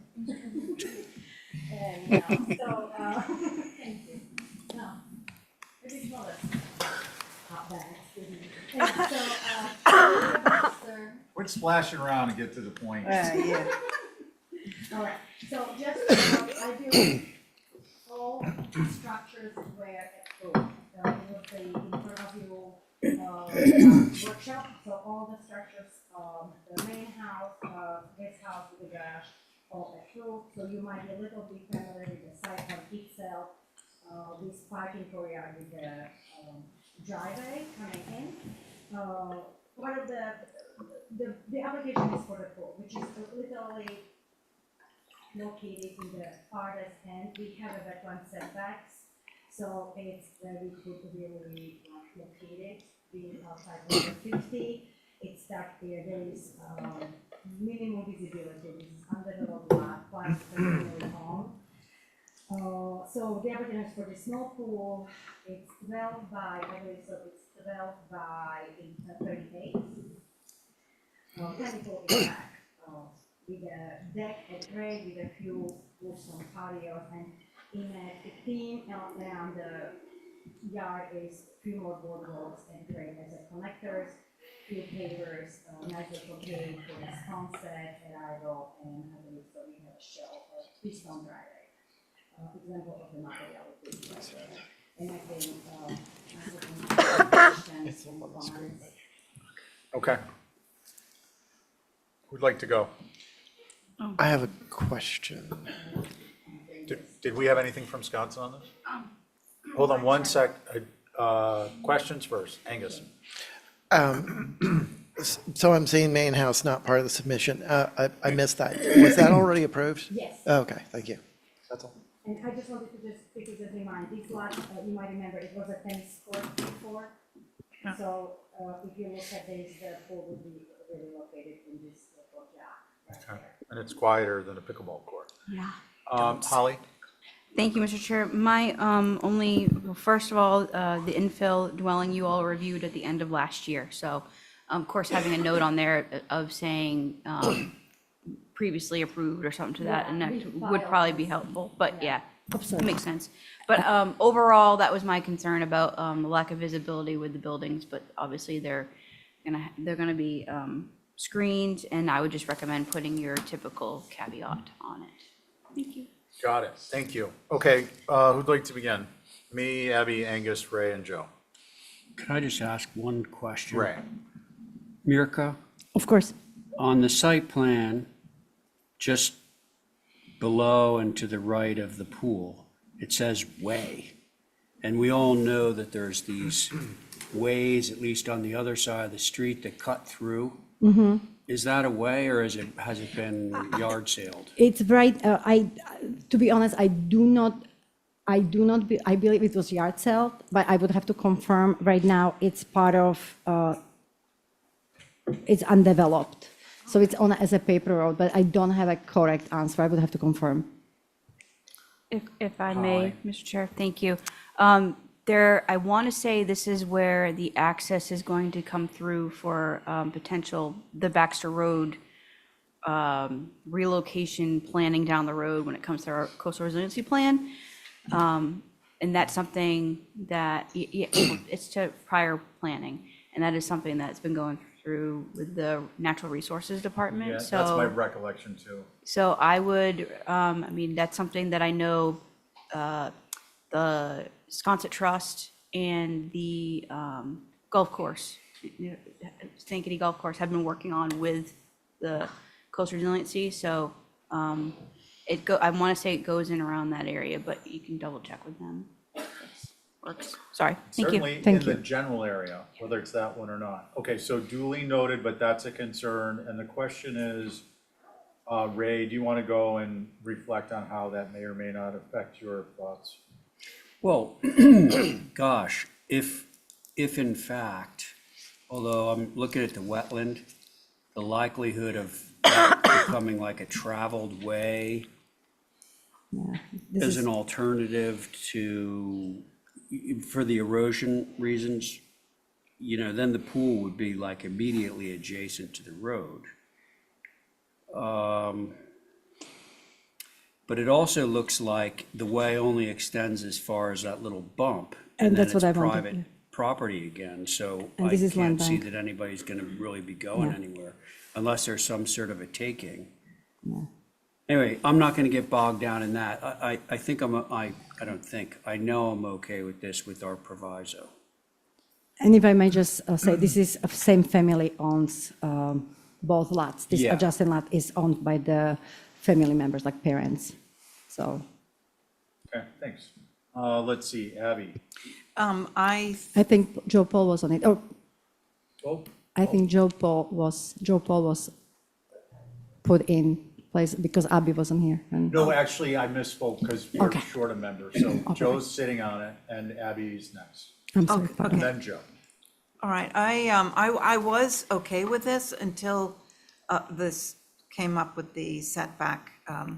So we don't want it, every time I touch this, it disappears. But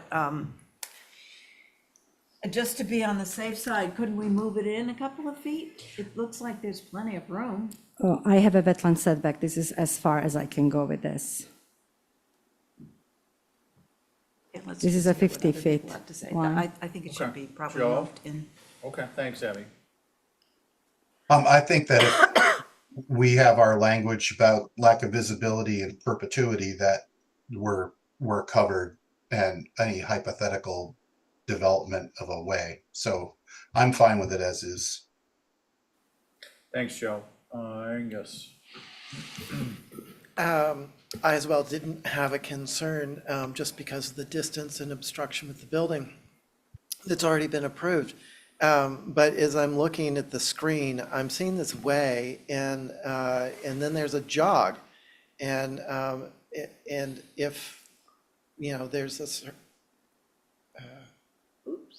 there's a certain, maybe the other plan that we just had. Is this the way, so it's right here?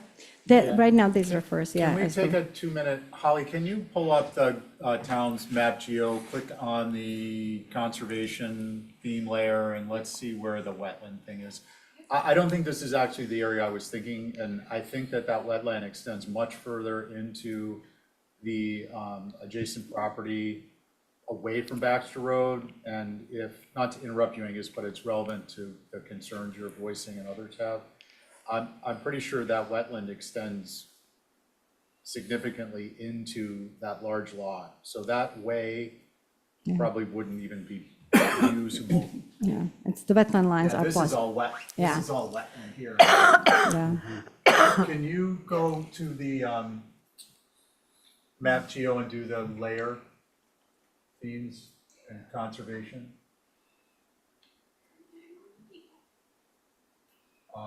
Is Tom one of the McDonald family? I think so.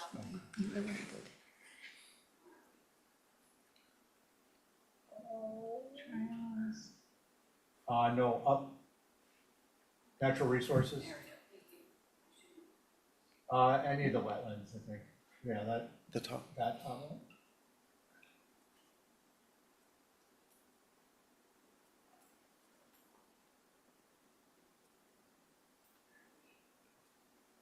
Wow, this is Getting busy.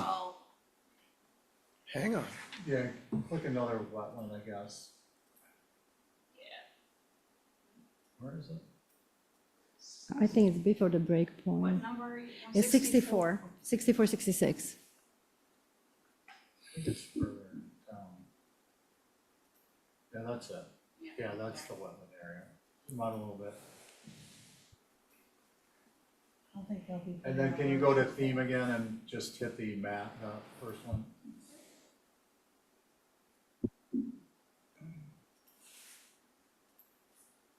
Okay, yeah, it didn't expand it much. Okay. In any event, I just thought that might help inform our, what information we have available to us. Okay, Angus, back to you. So I don't know, how this works with takings. If there's an emergency situation and they have to put a way through there, and there is a way, and this is a place where there is talk about it. My concern is the distance that this is away from that end, especially with this jog here. If the way we're here on the south side of it, that's a very different situation than here, if the way continues.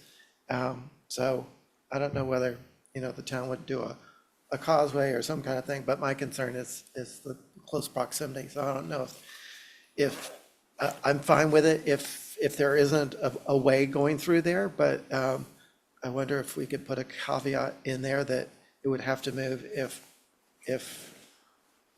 that became a way. I would suggest that what we do is consider what we have in front of us, because if that has to move as an in-ground pool, just looking at the topography, the town is going to have to do a taking of that corner of the lot to begin with.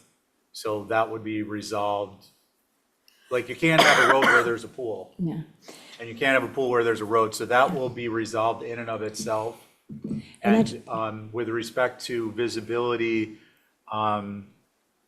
we may not have discussed this, but not visible at the time of inspection or thereafter means that if the neighbor clears their lot and you have a pool and you were relying on their vegetation, which is not this example, but another, the COA is still conditioned upon not visible time inspection thereafter, and the town has a $300 a day violation. So you should have put the vegetation on your property where you were asked to, and so on and so forth. So my point is that provision is self-policing.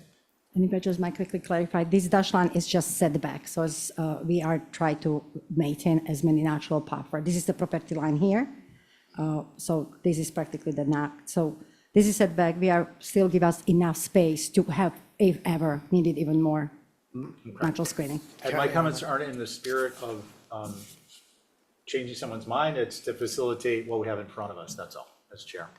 Angus? No, that's all. Okay. Thanks. Joe?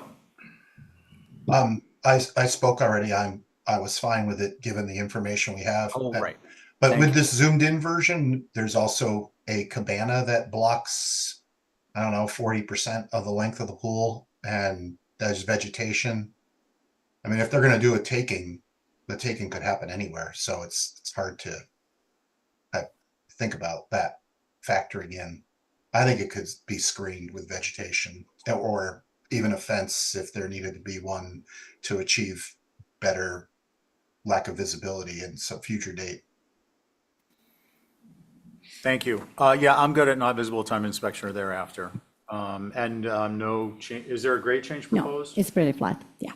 Pardon me? No, it's leveled. I thought so. And no change in grade from prior existing or as submitted on the application. Does someone want to make a motion? Does someone want to make that motion? Yeah. Ray? So on your motion. my motion is to approve this, subject to pool not visible at the time of inspection and thereafter in perpetuity, Okay. And grade? and no grade change. On your motion? Aye. Joe? Aye. Angus? Aye. Abby? I'll be a no. No. And for the record, Abby is a no, and a yes. Thank you, Aye. Okay, Mirica, beautiful. So I on have to one your more. next Okay. one. I got a recuse from the next couple. Okay. So Connie and Joe are activated on 2 Dukes Road. So this application, it's, I just see some raised hand. This application is for, I will just go right to the plan. It's just small, 4 feet fence enclosure, enclosing utilities. It's a 4 feet on a, in a vegetation, natural vegetation. If you had the chance to drive by, you cannot see it as it is now. It just kind of screen the utilities. So it's a 4 feet full board fence, natural to weather. And I think, yes, I have a little more information. Again, and hence every additional screening would be just as I show in a previous application, all native stuff, viburnum bayberries, some cedars, American hollies, hawthorns, winterberries. Okay, thanks. Who'd like to go? Joe? No concerns. Okay, Connie? No concerns. Abby? Sorry, is this just the fence around the? Just the fence, yeah, just Yes, I'm 4 feet okay with fence. that. Angus? No concerns. And I have no concerns. So how about a motion to approve as submitted? So moved. All in Thank favor you. say, on your motion, Angus? Aye. Abby? Aye. Connie? Aye. Joe? Aye. I'm an aye. Okay, we are Thank you. on to 12, number 12, 8 Jefferson Ave, demo garage.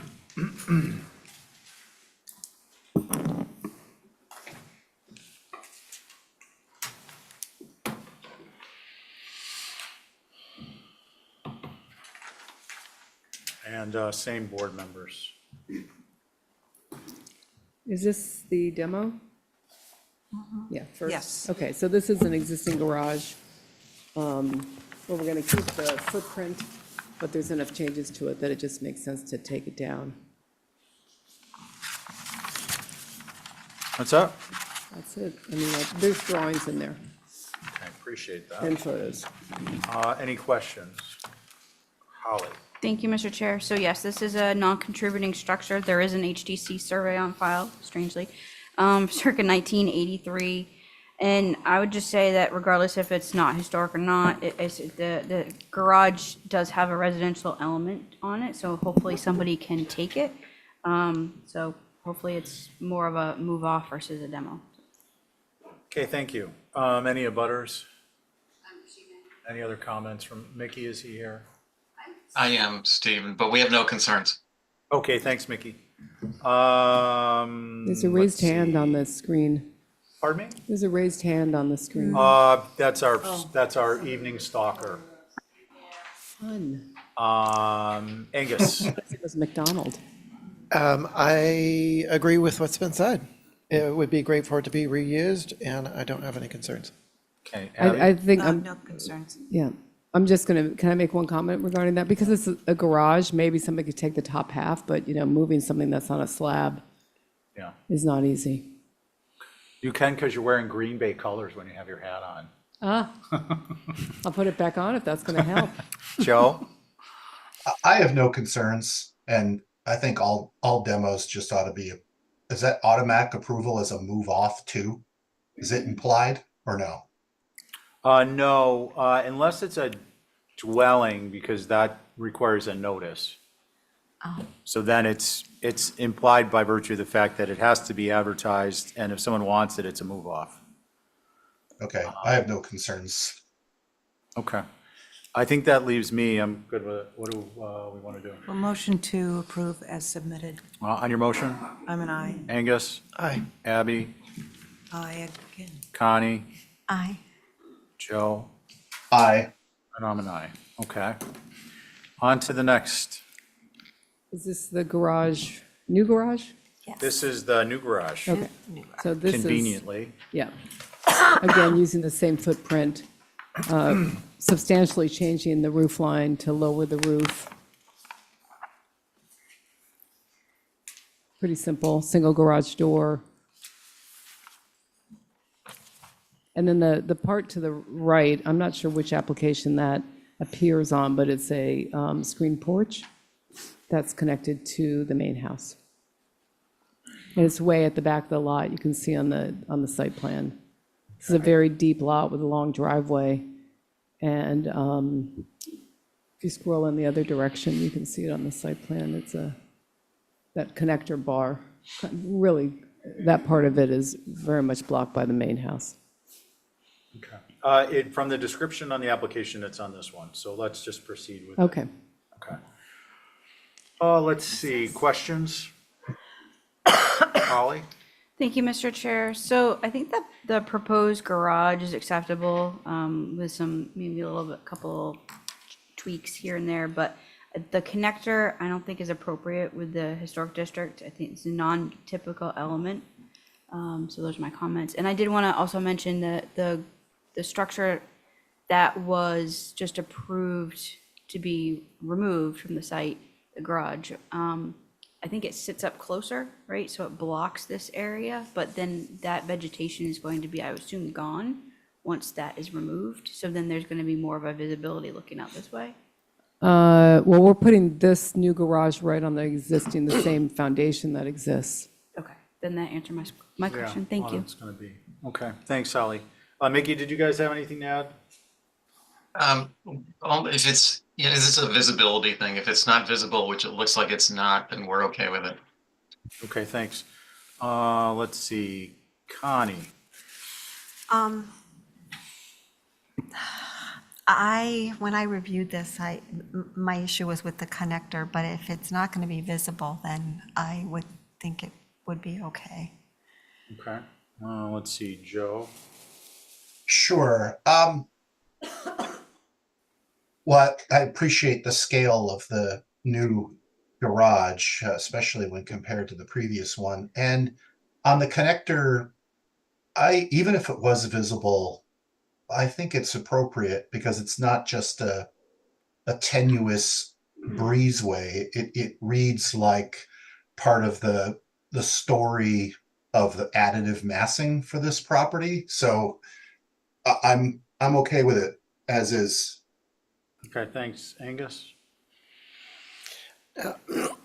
I think due to the neighbor and the vegetation to the south of this property and then the main house, that the visibility is very limited. My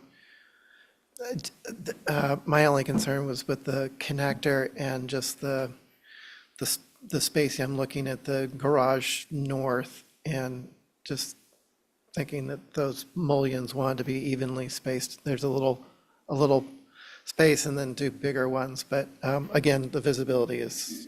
I think I did that because on the back, they're more even, but you're talking about where the doors are and then there's a little extra space? It's kind of like a side light thing. Yeah, it was just to make it relate to the back side because they're two different lengths.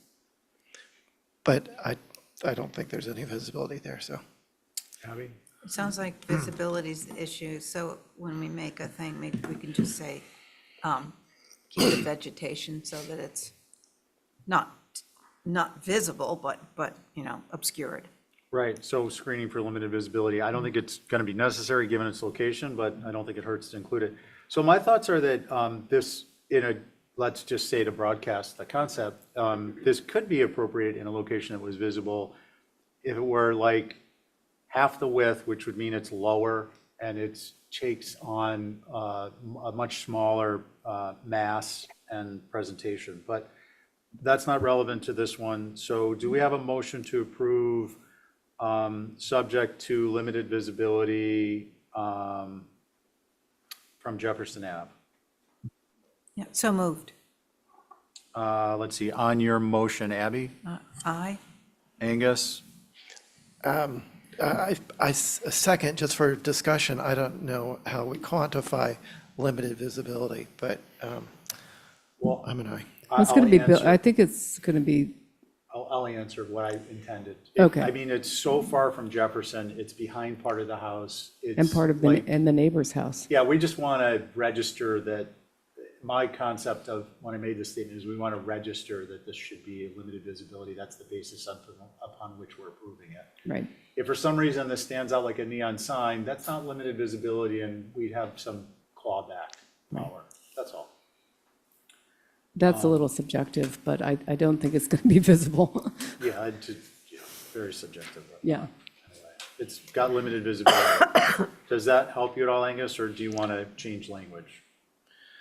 I like limited to 2 windows or limited to, any visibility or limited to 5. Like, I think there's a lot of room for interpretation and we might get in, like might make it stickier than it needs to be. mean Oh, I just- see. Okay, so why don't I scratch that from the motion?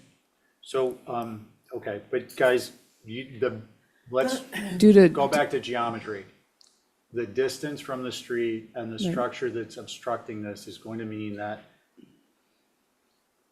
probably less than half of this is visible, even if you could see it clearly from the street. I think Angus's point, though, is just the word limited. If you just said due to lack of visibility. Well, lack is going to mean you've got to screen it completely. Are you good Oh, with that? no, well, I mean, there's no room to put trees. There's a driveway. Yeah, no, there. that's my point. Well, okay. So I don't know what the right word is. I think the architecture on I the would street, suggest that the motion would be to, due to its location and orientation relative to the street. We are approving it based upon how it's been represented. We're not approving it to add screening, right? Because then that just eliminates the question. I would just say approved due to lack of visibility. And that could be as limited as it is, but we can see that there's a house and vegetation on one side and a house on the other side, and there's just like almost going to be impossible to see it. And I think that's why we're all okay with it, is that how limited it is. How limited or how lack of? You see my point? Okay. Well, okay, We've talked my about it motion enough. is a motion to approve due to lack of visibility. Okay. Lack of visibility of the whole structure or just the roof? Just the or- okay. garage. On your motion? the breezeway, right? I Yeah, thought the we're talking garage about was lack of okay. visibility of the connector. Yes, Yeah, correct? yeah. Okay. On your motion, Abby? I'm an aye. Angus? Aye. Joe? Aye. Connie? Aye. I'm an aye. Okay, we got that one off our plate. Okay, and then the next application is for just some fenestration changes for the main house. The connector does show up on one side of this, but that's already been approved. So if you go to, I think it's the next file. There we go.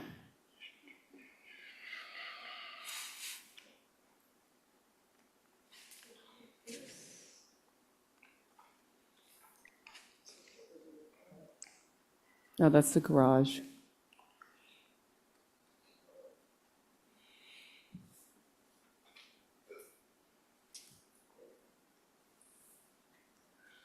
Yeah, that's it. So on the east elevation, we're proposing to make some fenestration changes. Then you see the connector in section. So the fenestration changes are removing a window on the first floor on the far right, getting rid of a center window under the gable, and then adding some doors under the porch. Okay. And then on the north elevation, which faces Jefferson, we were shingling the entire second floor porch. We're making a change to the door and window configuration on the second floor. And we're proposing to remove to put in a new front door and to open the railing up a little bit more so that from the road, you actually see a front door rather than French doors, Okay. even though it's so far back. And then there's just the next page is just a second option for a picture window with muttons as opposed to what we had in the last option. And then the west elevation is just some very minor fenestration changes. And then the south is just showing the connector in the garage Okay. and adding some windows. That it? Yep. Okay, great. Questions? Holly? Thank you, Mr. Chair. So this is a non-contributing structure originally built in 1983, has an HTC survey on file, and it's had some changes. I think that was why 2002 is on the tax assessor's records. This was a new building in 2002. Right, I think that's why the new building in Oh. 2002, it's had some changes to it. It does Yeah. retain some of its characteristics from when it was. Oh, well, we built the original building. That's why you can okay. see that these were all hand-drawn in 2002. Then we're gonna make sure that that is updated. Thank you. That's okay. So that, Thanks. I will retract that from the record. There was a building built in 83 and then a new one, as Lisa had mentioned, in 2002. I think the existing dwelling is a good structure of characteristic of infill on the island. I do have some concerns with the fenestration that's proposed or with the in relationship to the pane sizes and the side lights from the front door. I don't think that's appropriate. The extension of the roof walk does look larger than is recommended in building with Nantucket in mind. The crossbucks are an appropriate detail, but I'm not sure how it fits with this structure. It seems to be, maybe a different, maybe it's a scale aspect. So those are my comments. Thank you. Thank you, Holly. Mickey, you guys got anything to add? Just a little bit. Same comment on the roof walk. The enlargement makes it too big. The central window upstairs that she's proposing, I don't think really either option fits in with the current fenestration. And then eliminating the central open railing section. What's nice about the way it is now is it kind of breaks up the length and the long monotony of that second floor rail, and filling it in changes that for the worse, I would say. So that's it. Thank you. Thanks, Mickey. Okay, let's see. Can I just explain one thing, just on the roof walk? The reason we came up with the length was we just added another post to keep the same cadence of right now it's 2 bays. We just added the same dimension for the third bay. Gotcha. So that's how we came up with the. Okay. Let's see. Angus, you're up.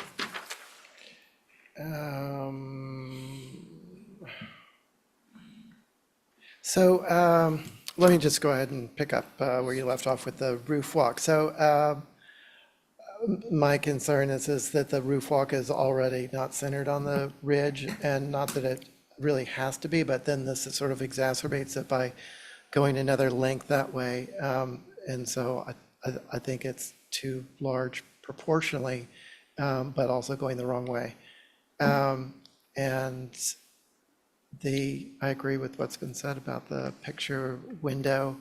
The one with just the lights at the top and open below, I don't think goes with anything else with the house. So if one of these options was going to go through, probably the one with all the panes. I agree with what's been said about the front door and the side lights being more appropriate with the smaller lights. And the upper deck, I don't think there's any way getting around just the overall length and size of it. And I prefer the simplicity of all shingle as opposed to making it busier with, or sort of calling it out with the broken baluster. That's all, thanks. Thanks. Let's see, Joe. I think that the changes on the east are appropriate, and I think that even with all the French doors, those are hidden. I think that just generally speaking, on the north elevation, having a picture window on the second floor versus a set of French doors is preferable. So I prefer the picture window proposal, and I agree with Angus that the one with the muntins would be the preferred option. And I don't have a concern about the continuity of the railing being all shingled. I think that's fine. The front door change, I think I might have missed that that comment. I listen to Lisa's explanation about the rail and agree with that and showing the front door versus a set of French doors. So that seems to be a net improvement to the most visible facade. I also agree with Angus's comments about the roof walk feels overscaled and a little bit off balance now that it's getting so close to that gable end. So I think it could probably get larger than what's there now, but it feels like it might have gone too far. And I have no concerns with the other two elevations. Thanks. Okay, thanks. So let's see, Abby. On that roof walk, I would just make it balanced on either side, the same amount of footage on left and right, and just center it on that chimney, because it does look a little lopsided on the right. I think the crossbucks are making it a little more complicated than it has to be. I prefer just the shingled in railing. And I think maybe even just a plain picture window with no panes might be simplest. I like that idea. Okay, Connie? Yeah, I don't really have much to add. I am in agreement about the roof lock appearing too large. And I was going to say I like the second proposal with the picture window as opposed to the first proposal. Crossbucks are throwing me a little bit too, but I don't know if I would actually like to go back to all that shingle either. Thank you. Thank you. So I'm on the 26 light group. I think the roof walk, agree with Abby. I think in the interest of family harmony, the crossbucks would go. I don't, think you're going to notice that from the distance. That's like 180 feet from the street, but. Well, how about if I just put railing like the side porch that faces east? Yeah, or we could, Oh, gosh. well, railing with balustrade? Yeah, The balustrade, as a balustrade, okay. I think we just want to open it up to make it distinct from the porch to the right that is off the bedroom, that is all shingled and looks kind of heavy, that we're trying to, because this building didn't have a front door facing Jefferson Avenue before. It was around the back. Yeah, that's a So we're nice. just trying to make it more open and more inviting, even though it's so far off the road. Is it silly to wrap the corners with shingle and then put the balustrade on the left and the right of the front door? So much like it is on the second floor existing now on the north, except for it would just be from the post. Like, just come, if you're looking at can we look at this? The If this were existing, if this there, but if this were just to end here and be railing, and then end here and be railing, so you're keeping some of the common. Yeah. oh, you mean the shorter post sitting on a wall? and Yeah, then like railing. this would wrap, and then it would end, and it would be a balustrade, and then the same would be here, and it kind of picks up this element, Sure. which I think is what's in our mind's eye. So not have it come all the way to the front door? Do you know what I mean? Yeah, I do know what you mean. I don't know if that fits your Yeah, that- aesthetic, but I'm that's- just trying to get us through this. That's The fine. alternative is we could approve what everybody's gonna vote for and just, so you have an approval, and then we could go do a view or something. In your scenario, does it have the crossbucks or the? No crossbucks, it would just be The balustrade. Yeah. And then what's the consensus on the second floor railing? Keeping it as shingled or On the shingle. shingle. shingled? Okay. Okay, that's all fine. So I'll basically take the roof walk, make it the same dimension to the right of the chimney than it is to the left of the chimney. We're gonna do the picture window with all the buttons, we're gonna keep the shingled wall, we're gonna wrap the low wall on the sides of the front porch and then wrap it with balustrade to the front door. And that will be Lisa's motion for an Exhibit A. Well, I like making my own motion. I'll write it up, Okay. and so that's my motion on an Exhibit A. Does anyone have any questions on it? Okay. Joe?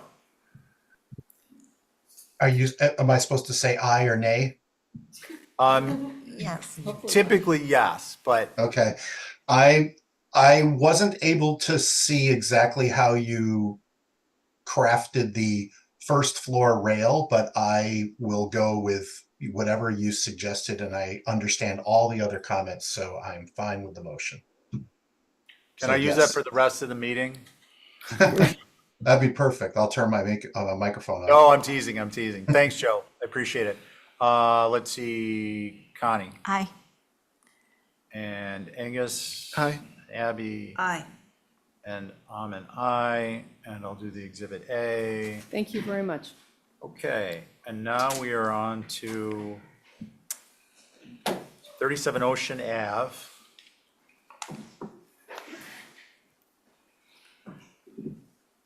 I'll sit on this one. Would you mind sharing it while I'm doing my Exhibit A? Not at all. Okay, thank you. Keep your legs stretched a little. 37 Ocean Ave.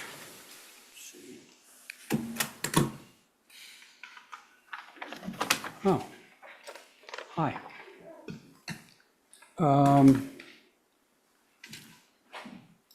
Okay.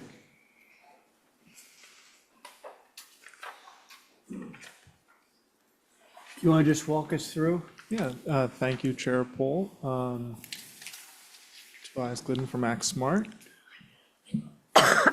Just proposing to do some solar panels. This is 37 Ocean Ave. It's a black shingled roof. We're locating them on the western elevations of this structure and on the dormer as well. There's some nice screening of trees and et cetera. There's some pictures included below. We recognize this is a historic structure. It was pretty much completely redone in 1976 and is very different than its original, the Heller House, known as a stick house, which I found very fascinating in the review of this structure. And that's pretty much it. So trying to come in line with your guidelines. Okay, thank you, Tobias. Holly. Thank you, Mr. Chair. So this is a colonial revival structure built in 1882. It was designed, it's the Burbank and Richards House, designed by Green and Wicks architects out of New York, and it had some alterations back in the 1990s. We do have an updated survey that is thanks to Sconset Trust and Marcia Fader and Betsy Tyler by putting that in actually 3 years ago, 2022. Crazy to say that's 3 years ago. So with that, this rooftop solar is on a gray roof, correct? It's like a. I think it's black. It says gray on the application. The gray, yeah, that's why. It's like a gray black. I'm hesitant to always say black. I'm hesitant to always say gray. Dual gray. That's why I've inquired. Thank you. Okay, Tobias. so the roof, it is questionable. I don't believe that meets the guidelines.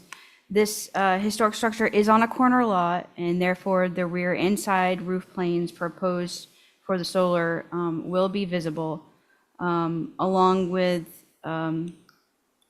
not blending in with the roof plane, as it not being the same color. So I had concerns on that. Also, some history recently by the HDC. In 2020, you all did approve 8 panels on the back building on a black roof. And then you also reviewed solar on this building for panels. And I get my understanding it was just for, it was also requested to be on a black roof, and I don't believe that was actually approved back then. I think That was for the other side, the more solar valuable side, facing the road. Okay. I just wanted to bring that history up for for your consideration. Thank you. okay, thanks. Do we have Rob or any? We do? Rob is here. Okay. Hello, everybody. It's Rob Benchley. Representing the Wisconsin Advisory Group, myself and Clement Durkis, Caroline Ellis, Mary Lathrop Will. And we looked at this and recall reviewing this or something very similar a number of years ago. So I went out to look at it, and notwithstanding the historic nature of the house, I was surprised at the elevation that you're looking at, the southwest, the pitch of that shed roof is much steeper than what we see here. And so I think the visibility is going to be less. And I also wonder about the visibility on the other two planes, just from observation. And yes or no, it's hard to tell. Those are our comments. Thank you. Okay, Rob, thank you. Anybody else want to speak before it goes to the board? And by the way, I should have mentioned, it'll just be the people sitting at the table right now. Okay, who wants to begin? I can give it a stab. All right, Abby, thanks. I think the only concern I have is on Carew, as you're coming down the street and towards the water, that just those four on the right. I think the other ones on Linden, there's a tree there that sort of obscures everything. So I'm not concerned about the Linden side, which is a little sort of grassy walky way. Yeah, so my only concern is the four Carew on side. Carew as you're walking down the street towards the water. Oh, is it 6? I think It's 6. oh, okay, 6. Yeah. Oh, that gable's in the way, I see. Okay. Okay. Thank you. So you're concerned about the 6 The panels Carew. on the Carew side? Yeah. Okay, thank you. Who's next? I'm happy to go ahead. Yes, thanks. So Anders. I remember viewing this as a Wisconsin Advisory Board member, and having lived over a couple of streets from here for 20 years, I was up and down these streets all the time, and I do believe this would be visible. So that would be my concern. It's the So SOH. Angus, I'm sorry, could you just Oh, repeat? what just the, it's Wisconsin Old Historic, and it's, the whole thing is visible, for Carew and Linden. Okay, It, depending on the season, and the health of the tree and the foliage, but it's not an evergreen, and it's, it's a tough spot for solar. It's SOH, and it's surrounded with 3 streets, so. okay. Angus, thank you. Connie, you want to go? Sure. I also do have concerns about visibility. And the roof doesn't appear black, which, we kind of try to have them all be on a black roof. So I have my concerns. Thank you. Okay, thank you, Connie. Stephen, are you ready? Are you following? Joe, are you following this? I am, yes. Would you mind stepping in for me? I apologize. Sure, no problem. The one thing I wanted to mention, because I was a little bit confused by the roof plan, I don't think the roof plan shows this large gable that is on the, if you could just scroll up a smidge, I don't have that, whatever that elevation is. Scroll down, sorry. Yeah, that on this northeast elevation, I don't think that large gable is shown on the roof plan. And just looking at the roof plan, I would think that would actually screen these panels on the back that to me are probably the most visible of all of them. The roof isn't black, but it is a very, very dark gray. So I'm on the fence. The most concern I have is this small section of solar we see the side view of on the northeast, and the other ones I don't have a concern with. Can you guys go up to the roof plan for a second? I just wanted to show. Yeah. So am I correct that gable's not shown on there, and that ridge? That's correct, Joe. We Yeah, didn't I was. have really good drawings of that, and normally the board isn't too concerned with, that aspect of the building. Yeah, well, the roof plans are really important because it can, well, help to support whether or not that section would not be visible. Um, I just wanted to make sure I understand it correctly. Yeah, I have no issues with the grouping of six and the grouping of nine. I guess it's this other one that's closest to the other street there. Is that Carew Street? Which is the one he's concerned with. Okay, I think there's a little bit of confusion, Joe. So if you look at the northwest elevation, the Carew side are the left-hand panels. And if the gable does not show in the roof plan, which it doesn't, it does show on this. You Right. see? So if you're coming in at this obliquely, I believe you will see those six. Correct. I looked to the roof plan to see if this gable visible on the northeast, if it was screening those. And I didn't see it shown on the plan. I thought maybe it was screening those shingles, or those solar panels, but it looks like they'd be visible. I'm pretty sure they'll be visible driving down the road, yeah. Yeah, and I agree with Angus's comment. Just generally, it's the Sconset Old Historic, so I think we have to really scrutinize this carefully. So with that in mind, Chair Poll, may I suggest, at the gracious, request of the board, potentially, that why don't I take some more, it seems like Carew is the concern. Let me go take some more photos and come back to the board. Because I feel like that's kind of the focus of the board's concern. Could you do us a favor and just take more photos in general? Yeah. Because I'm seeing like one of each. Yeah. Happy to do that. Okay, I think that's probably wise because, for all the reasons mentioned. No, I feel like we're close, but I want you to feel confident. Okay. So, Can I ask one question about this? Yeah, Tobias. Toby. Which were the ones that we did a couple of years ago? The ones on Linden? No, they're technically on the other street, Carew? Carew. Okay. I'll bring some more pictures. yeah. That'd be helpful. Can somebody make that motion? View with Motion some to photos to hold be for- submitted. For a view and more Yeah. photographic I'll make information. you a video or something. Make it fun, interesting. All right, thanks. Sounds cool. And Okay. hopefully we could slide onto the next old business. I'll get them to you by Thursday. Yeah, if you get it in by Thursday noon. Thank you so much. Okay, so on Abby's motion, Angus, Aye. Abby, Aye. Connie, Aye. Joe, Aye. and I'm in favor. Okay, there's that. Now we got Ethan. How you doing? You want me to keep going? Yeah, please. Okay, so we're at 10 Silver. Color change. We'll do the main dwelling first, right? Sure. They want it white, White. The main drawing. white trim, white windows, And it's what now?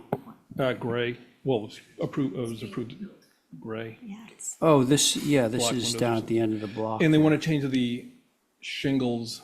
It was approved with front elevation only with shingles. They want to change to clapboard. That's right there. It's right there. I drew it. Clapboard. I have a And I put on the question to that application. point when we get to it. Okay, No, that's Hey. what I'm here for. okay, everyone, I want the same board on this one that was on the last one, okay? So that's everyone except Stephen. Okay, so you want to change from gray to white. Building's being built right now. Holly, your turn. Thank you, Mr. Chair. So this is an infill dwelling within the OHD, fish lots. And so I guess it's also for the clapboard, not just the color change. While white trim dwellings are in the area, and this was on your views on the agenda, the adjacent contributing dwelling at 8 Silver Street, which this was a portion of, subdivided off of, is not, it's more of I think a grayish color. And I think that is part of the streetscape. I think it's important. I think you guys had it right with the platinum gray and the Essex green. with clapboard being proposed, I would highly recommend not being painted in white. So I would want to know what that color would be, natural to weather, or gray. It's hard to really pinpoint the clapboard part. So those are my comments, if you will. Thank you. Okay, I'm just gonna get this cleared up. So what, in addition to the white trim, what's the clapboard color? They wanted white. Oh. White. We call that a marshmallow. Okay, so, and I guess you want white foundation too, right? No, the I'm just foundation's kidding. normal now. Okay, Mickey. Agree with what Holly just said, and definitely, if clapboard is, we prefer not to see clapboard here, but if it is clapboard, definitely not white. That's it, thanks. And Mickey, Yep, just to put you on the spot for a second, sure.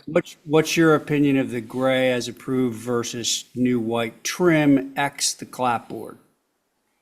It's hard to say no to white trim in town because it's everywhere, but I think what Holly said was appropriate. It's the gray is more fitting for that area.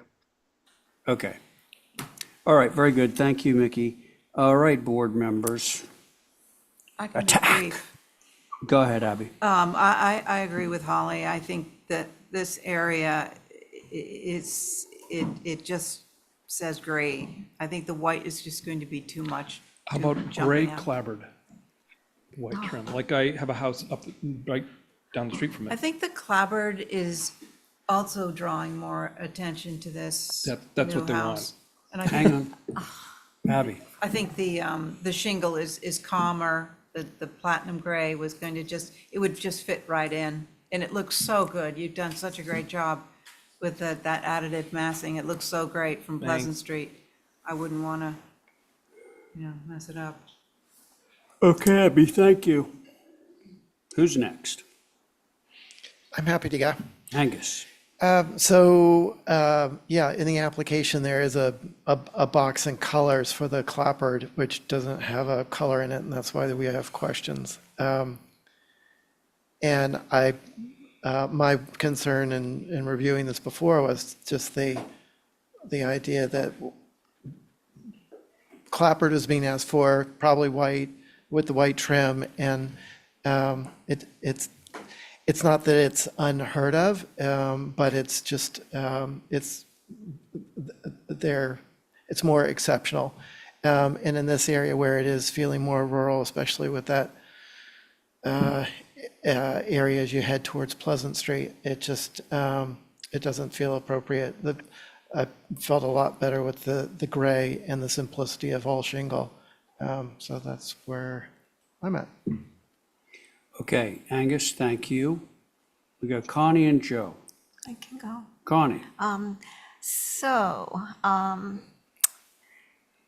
I definitely would not be okay with white clapboard. I would be okay maybe with white trim, but no clapboard. Thank you. Okay. Joe. Yeah, I was inclined to not be in favor of the white trim or the white clapboard. Having walked through there and listening to Mickey's comment about white trim, I think I've done a 180 on the trim. I do feel like the white trim isn't gonna stand out. The clapboards, I think I'd need to see a rendering of this thing colored in context, because it's really at the edge of the formal part of town, and it does feel like the clapboards are too formal for this area. But maybe with the right color gray in combination with the white trim, showing the plants out front and maybe some streetscape, might move me in the other direction. So I guess to summarize, I'm okay with the white trim. If Ethan said nix the clapboards, then I'd be all in. I think if the clapboards and the color go hand in hand, and I think a streetscape would be necessary to be convinced that it's appropriate for this location. How about no clapboard and white trim? Well, that's kind of where I was going to go because I don't wanna come back. my own view is I know this neighborhood very well, of course, and I'm thinking about all the neighbors here, and I'm pretty sure they're all white. Now, you guys also know that I'm a big fan of gray trim. 24 Pine Street used to be white, and as soon as we moved in, we painted it gray. Our office is gray. I just like gray trim, but I think that white has, validity in town in particular. So I'm okay with white trim, definitely, absolutely not okay with white clapboards. So for the moment, I think that the motion that might carry on this is accepting the white trim, and this would be for the house and the guest house. Whatever we're doing in the house, we'll be doing in the guest house, and no clapboard for the moment. I think that might be the motion if somebody wants to, or whatever variation thereof. Yeah, I'd make that motion to approve with white trim and remove the clapboard without prejudice. And if the applicant wants to come back with some compelling argument, we'd listen to it. But for now, the white trim. Okay, Joe, thank you. And that'll be for the house and the guest house, right? Yes. Okay, thanks, just to shorten it up. There's no clapboard on the guest house. What? There's no clapboard on the guest house. Yeah, but we're really. Or the main house.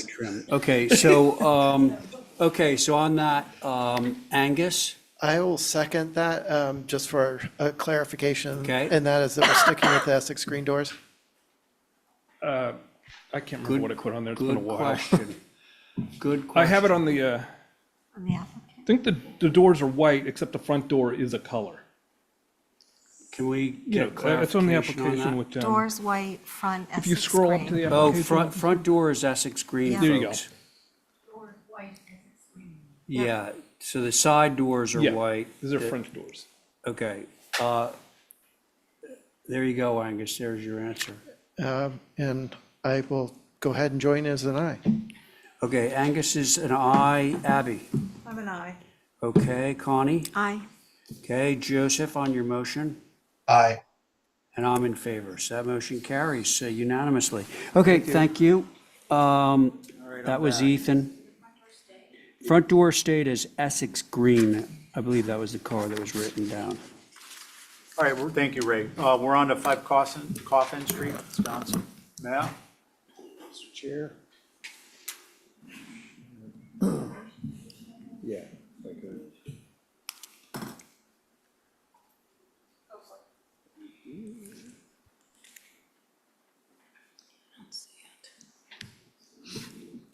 Okay, so this is a project that you've reviewed a few times before, and we're simply looking to add a covered pergola, which is, we have one existing. You can see on the screen here, the clouded area is the one we're looking to add. Basically what it is a pergola, and it's got a flat roofed element on it, so at grade, it just looks like a pergola, but does offer some protection from the elements. And so you can see where it is here on the floor plan. The site's pretty well vegetated, so I don't know how visible this is going to be. So the west elevation is the facade of the building, and the east it's a pretty tight property line with a thick vegetative buffer. So it's really just adding this pergola element on the east. So with that, look forward to comments from the board, Mr. Chair. Thanks, Matt. I actually had this one, I actually didn't have a concern with it, but I thought given it is near the heart of Sconset, people may want to opine. Does anyone have any questions before we get feedback? No? Holly, do we have anything on that? And Rob is also here as well. Yeah. This is a circa 1930 bungalow. You all have approved some changes recently to this. My only comment would be on its visibility. I think one pergola that was approved is fine. I think once you add another one on, I don't know if that gets it busy. But again, my overall comment would be what would be visible from Coffin Street or Sankaty Road. Those are my comments. Thanks. Thank you, Holly. Rob, good evening. Yes, thank you, Mr. Chair. We took a look at this and it looks like it's very well tucked in and not terribly visible. Uh, So that's it. Thank you. Okay, thank you. Let's see, me, Abby, Angus, Ray, and Connie. Who'd like to go? I don't have a problem with it, so I can say that. Okay, does anyone have a concern with this? No. Does someone have a motion to approve as submitted? Motion to approve as submitted. Thank you, Connie. All in favor, say aye. Aye. Any opposed? Carries unanimously. We are now on, thank you, Matt. Thank you. To 67 Vestal. Me, Abby, Angus, Ray, and Joe. Okay, with your permission, I'll start, Please. Mr. Chair. So this is an application for a new dwelling. The current lot is currently empty. And obviously familiar with the area, looked at site context and tried to come up with a design that represents an additive massing narrative. Tried to keep the height, down and contextual with the adjacent properties. We actually did model the two adjacent properties. Just so we could do some three-dimensional studies about how this fits in, but it is set back from the road. We are showing the footprint of a future garage with a studio above it. That's not before you tonight, or there's no immediate plans for that. But just did want to kind of show you how these pieces will be composed on site. One other thing that we talked about, just that had kind of occurred after we had submitted this and reviewing some of the preliminary landscape plans, the owner has talked about potentially pushing the house even further away from the road. So that's something that we'll probably be back before you with at some point. But as far as the architecture is concerned, obviously the most visible is going to be the front elevation. In terms of the architectural details, we tried to go not too steep. It's an 11-12 pitch main mass, gable forward. The trim color is gray. The sash color is the black. It's 2/2s. We have exposed rafter tails on the porch, on the facade, and the cross buck railing at the first floor, but just try to be consistent with the language. The footprint of the structure actually telescopes towards the rear of the property, where those structures, majority of them are one story. So there's a combination, it's really just one kind of primary mass, if you will, that's a story and a half, and then the rest of the components or pieces are one story. So these are just some perspectives. This is probably the most visible, the south elevation. Again, I think it fits within the context. So without belaboring this too much, I look forward to the board's comments, Mr. Chair. Thanks, Matt. Who'd like to go?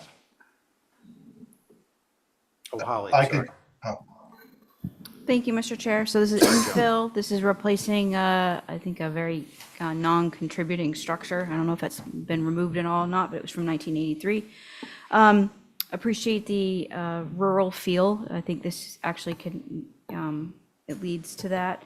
I appreciate additive massing. I do think, though, it would be nice to know how it fits in with the neighborhood itself, with the adjacent property, since this is really an infill and it's outright. So those are my comments. Thank you. Thanks. Mickey, did you guys have anything to add? This is outside of our zone, so we didn't look at it. Okay, thanks. Joe? I'm familiar with the property. I've walked the property and walked up and down the street, and I have no concerns with this design. I think most of these houses along the street, you can kind of see from the locus, they're all about the same distance from the road.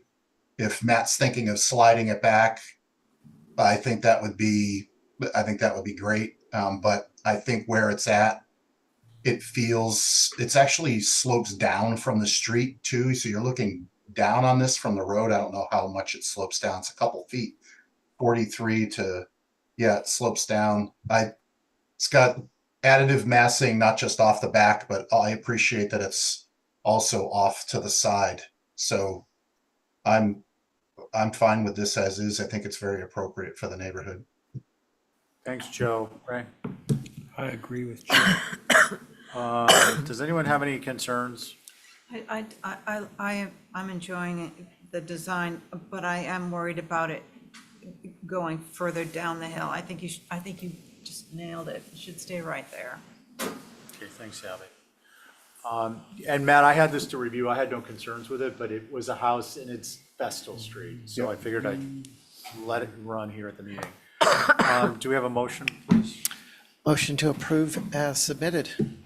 Thank you, Angus, and thank you, Matt. On your motion, Angus? Aye. Abby? Aye. Ray? Aye. Joe? Aye. And I'm an aye, and somebody's got the YouTube on.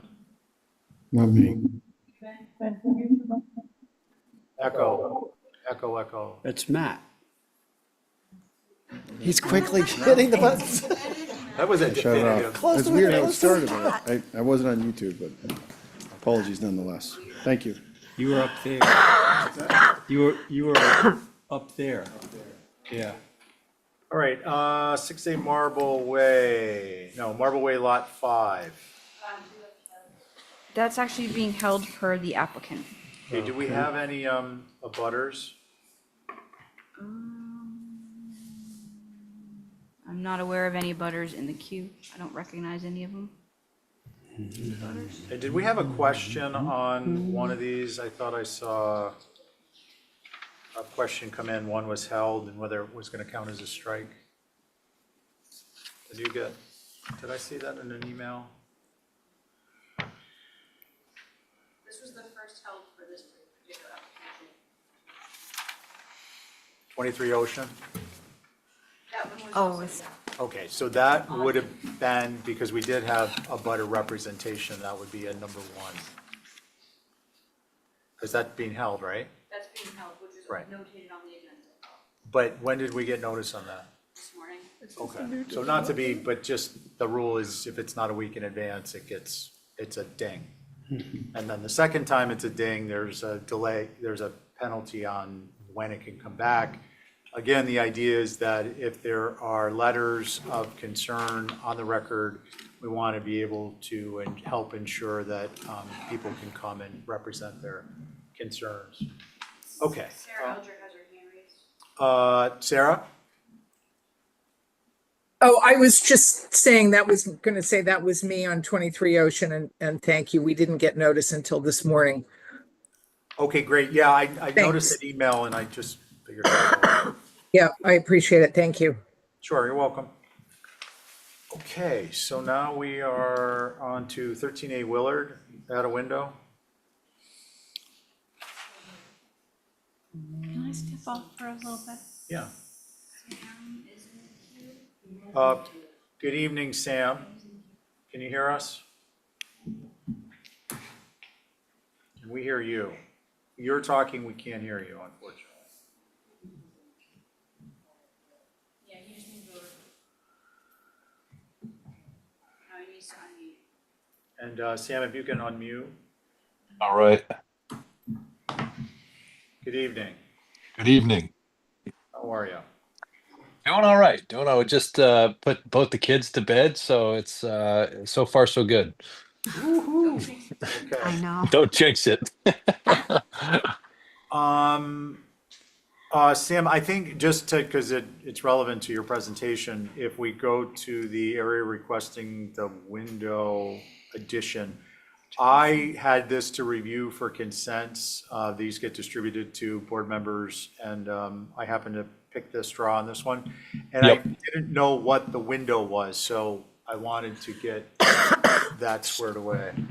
Okay. Yeah, the homeowners here are just requesting, they want a little more light in the primary bedroom there, and they wanted to add a transom window, which would be going over on that right there. That's going over the primary bedroom porch and essentially extending the length of the door and the window, abutting it. That was their idea on it, and I think it's a 9 light window. And Yeah, like I said, it's north facing, kind of out over the wetland. The closest neighbor that would be visually closest to it is probably over by like the Easton Street, Hulbert Avenue connections. So there really isn't too much visibility there. Um, and so that was kind of where we were at with that. And obviously, this is a modular home. We're already working on it.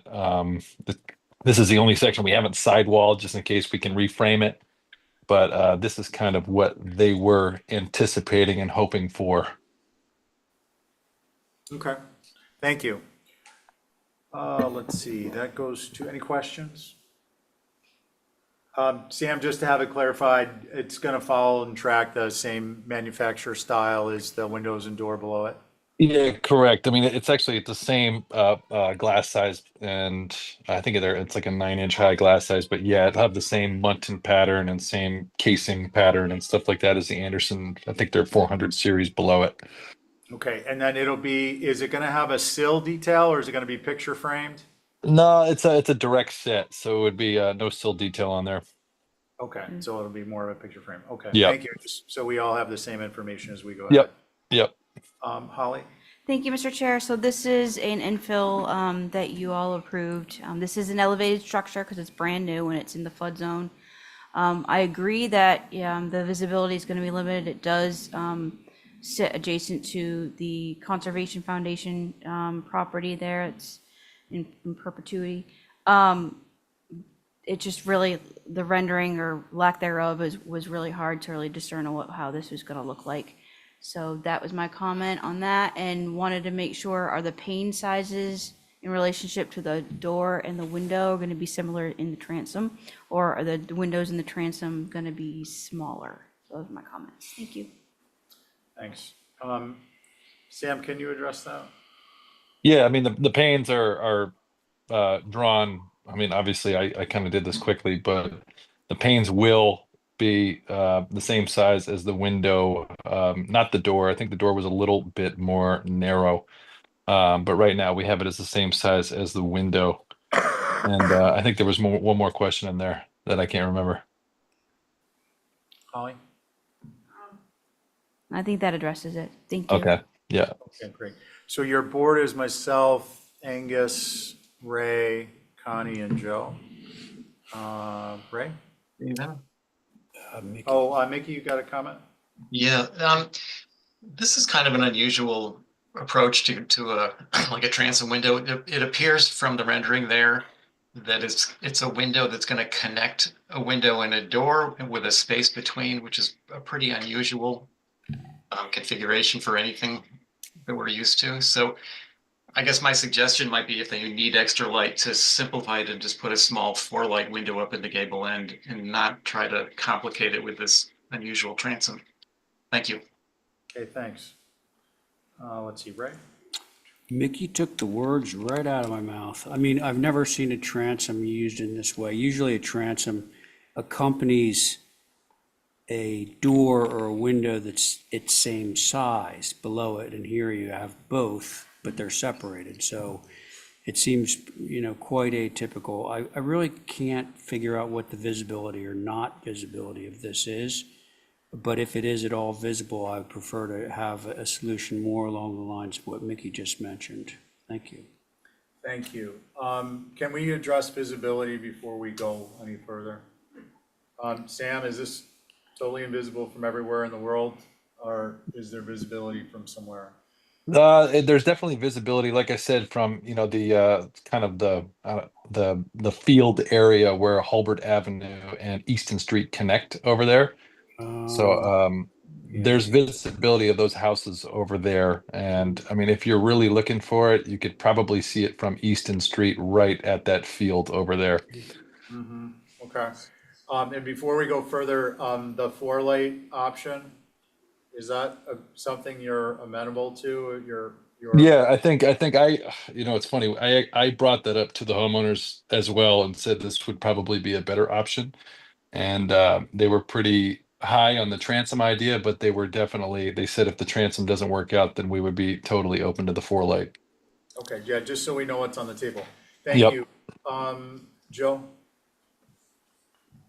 Yeah, I'm in the same camp as Ray. I think I would add on to that even a 6 light might, like if you just took the top sash of that double hung, could, it's probably a little bit snug up in there. So no issues at all with a 4 light. And if there was a drawing that came back that showed a 6 light and there was proper clearance and shingles around it, then I would probably be fine with a 6 light too, if it didn't look like it was jammed in there. Okay, Those are thanks. my comments. Thank you. Connie? Yeah, I echo what Joe just said. I'd be fine with a 4 light, and if a 6 light can work, that would be fine too. Thank you. Angus? I wouldn't be in favor of the transom. But yeah, I was going to suggest a 4 light, but I think even using the lights that are the size of the 6/6 window panes might even be overpowering that triangle of space. So I think a drawing would be helpful, and maybe it could be 2 options for us to look at next time. Thanks, Angus. I think a 4 light's appropriate. I would want it to be a size. And what are these windows, Sam? Manufacturer? Anderson 400 series. Yeah, that's what I was thinking.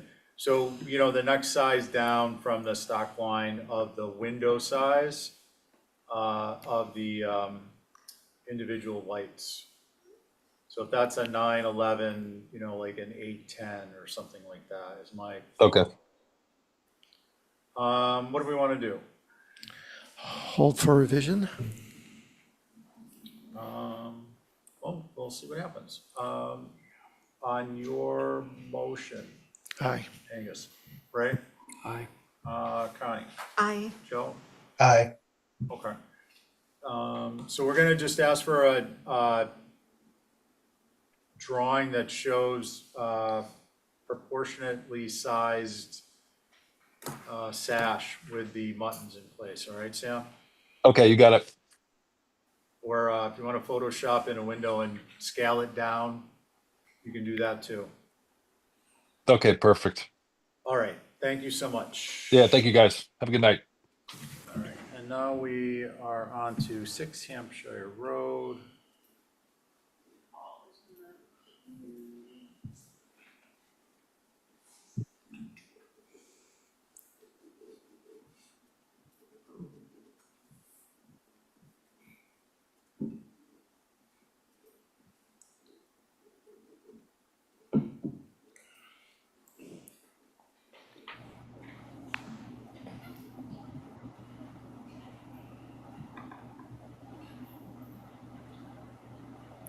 Is it raining? Someone hold the plug. What is that?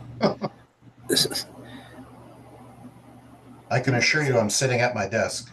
Is it Hampshire or Hampshire? Let's see. Do we have? Hi, Hi, Paul. how are you? We're doing pretty well. Sorry for I can What was that share my sound? screen, which has Maybe not. better sized images. Okay. Yeah, hold on. Make sure you mail those to us. Go for it. Paul? Are Yes. you trying to share? Yeah, can you see that? Nope, not yet.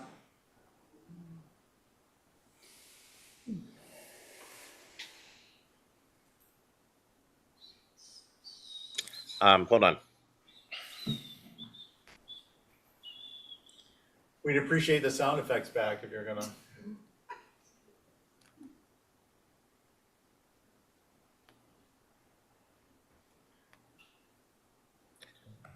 Actually, I don't know why it's not letting me share the screen. Are you clicking the application itself? Double click on the application for share now, or? Share screen. Yeah, double click the application that it's in that you want to share. So if it's in a PDF, double click the PDF. Like back out to the share stage and then do it. If not, we'll just go with the images we have. Okay, I'm gonna do it again. No luck.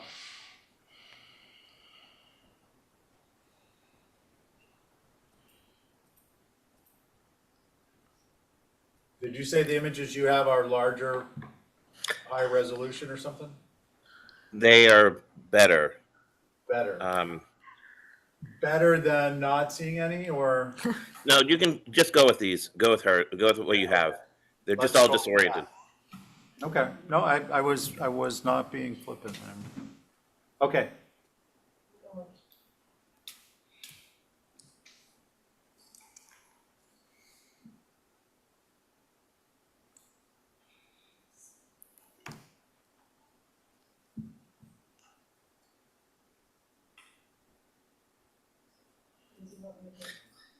Paul, can you kindly direct staff through your application to begin the Sure. presentation? If you go up to the site plan.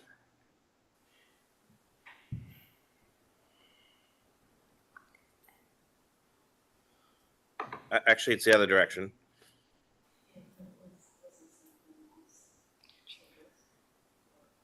So you were just there. The Hampshire Way is 6 Hampshire Way has 2 buildings on site. I'm showing in the cover photo or the cover drawing with the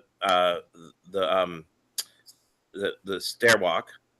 But there's 2 buildings right in adjacent to each other, and they are oriented toward 6 Hampshire Way. Okay. So if you scroll down now.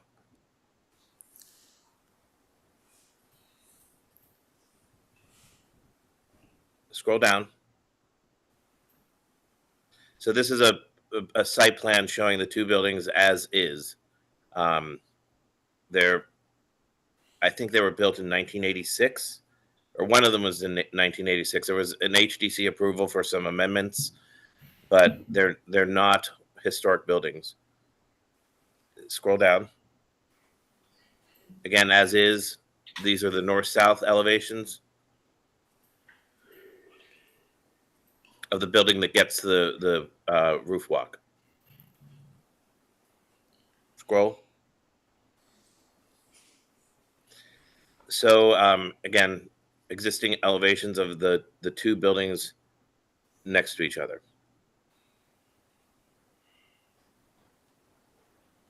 So my client has asked for a roof walk on the building closer to closer to Hampshire Way, and you can see it there. And if you scroll down again, and from the roof plan, sorry, this one I tried to resize as yeah, there you go.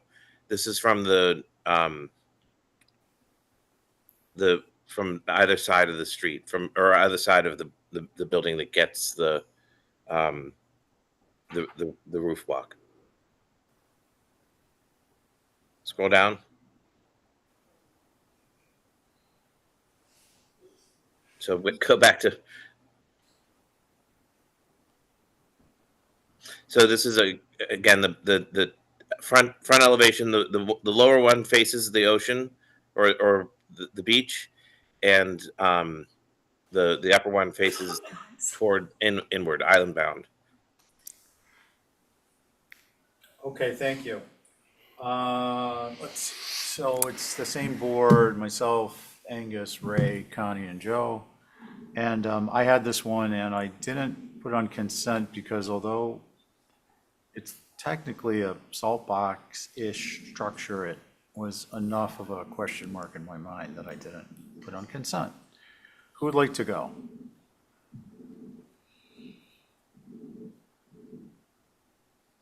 I'm happy to start. Angus, thank you. So I think in general, it's an improvement, with the exception of the roof walk that just doesn't seem appropriate on a building like this. Can I clarify something? Yeah, go ahead. Because I think the only thing that's being asked for here is the roof wall. Yeah, yes. That was only an appropriate thing is the roof wall. So that sums it up. So I think Angus is pretty clear in his position. Ray? Well, I like it all too, with the exception of the roof wall.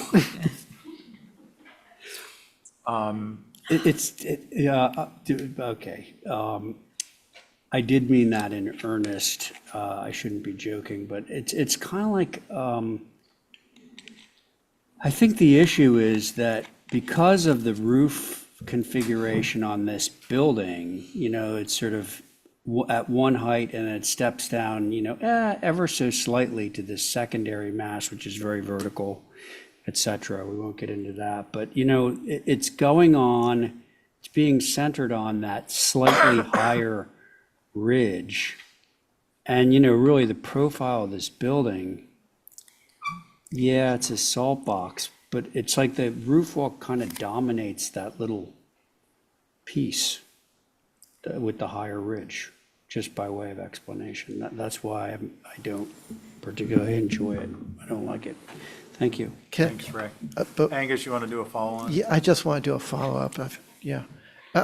Just the other part of this is that it's right on top of a negative mass cutting into the roof, and it's only, whatever, less than 2 feet from the French doors below. It doesn't seem to fit with this building. Thank you. Let's see, Joe. Yeah, I agree with what's been said. And I tried thinking of a scenario where it might be appropriate. And actually, when I saw the west and the east elevations, which is one page away from this, I think, A104.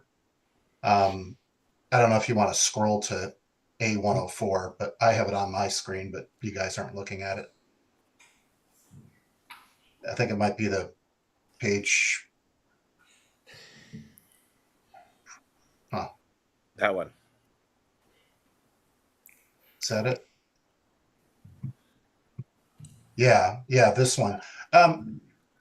So typically, just to explain this to the applicant, the roof walks, you need a full 2-story mass to make it work, and the building reads as a single-story mass, at least from one side on the side elevation, and on the other elevation, the roof walk intersects the gable, and it feels like it might be too tall too. I'm not sure how tall the railing is on that, and if it didn't have a skirt, that would probably help if it was just posts. But these two elevations, it's a very quirky building. It's a very eclectic building, and the roof walk, I think you can make an argument that it adds to its eclecticism. If this was all new, I don't even think it would think. But there may be a way to finesse it that you could get it to look okay. But these two elevations, to me, it reads as a 2-story building. The roof walk reads a little bit wide. It's just the side views that just make it feel top heavy and incongruent. I'm just trying to, I don't think that it looks appropriate on the building on the long sides, but on these ends, maybe more so. I don't know if the other board members think if looking at these views make any difference, that there might be a solution for an approval of some sort with some revisions. Thanks. Those are my comments. Thank you. Connie? Yeah, I agree with what's been said about the appropriateness of the roof walk. I don't find it appropriate on this building. Thank you. Thank you. So let's see, where I am with this is, Paul, is I agree a lot with what Joe said. I think your east-west elevations, skirtless, would probably be okay. On your north elevation, it is confusing with respect to being, it is atypical with respect to, typically when we see a roof walk, we see, when a drawing is presented, we see a front door, we see some relationship in the fenestration and the concept of the front of a building. And here it doesn't there's none of that vocabulary. So that's atypical. And then the width of this, I think, kind of torpedoes it on the north and on the south. The south on the back of a structure that's a salt box, I wouldn't be as concerned about it, again, except for the width. So all said, I think the width of it needs to be one skirtless, and the width needs to be the width as viewed east to west from the north and south elevations needs to be probably, I'd say, a third less. It really should be a third of the overall width of the ridge as viewed from the south is the easiest way to say it. Yeah, And I don't know Excuse me. if Joe, that helps along your thoughts, but who was that trying to speak? Was that Joe or Paul? that was me, Paul. Paul. Okay. You wanted to comment? No, I absolutely agree that the width on the east or the north-south is too wide. We were trying to accommodate stairs within the space below, and we've come up with a different conclusion of how it's going to work. So, and I submitted this, then did some more work.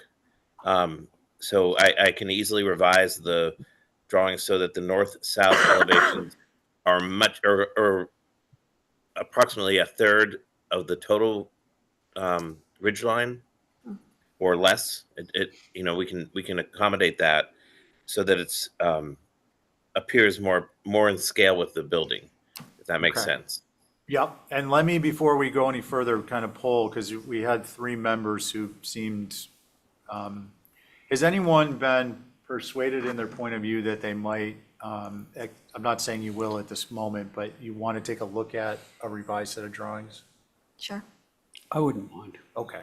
So with those comments we made in mind, can we please get a motion to hold for revisions? So moved. All right. On your motion, Angus? Aye. Ray?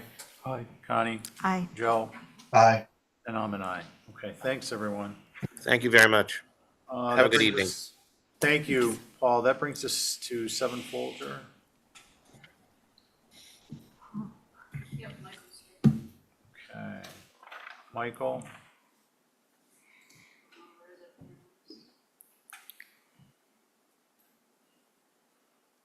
I don't know if I'm just getting older quickly, but 8:30 just seems like it's so far away these days. I know, it's crawling. Can you hear me?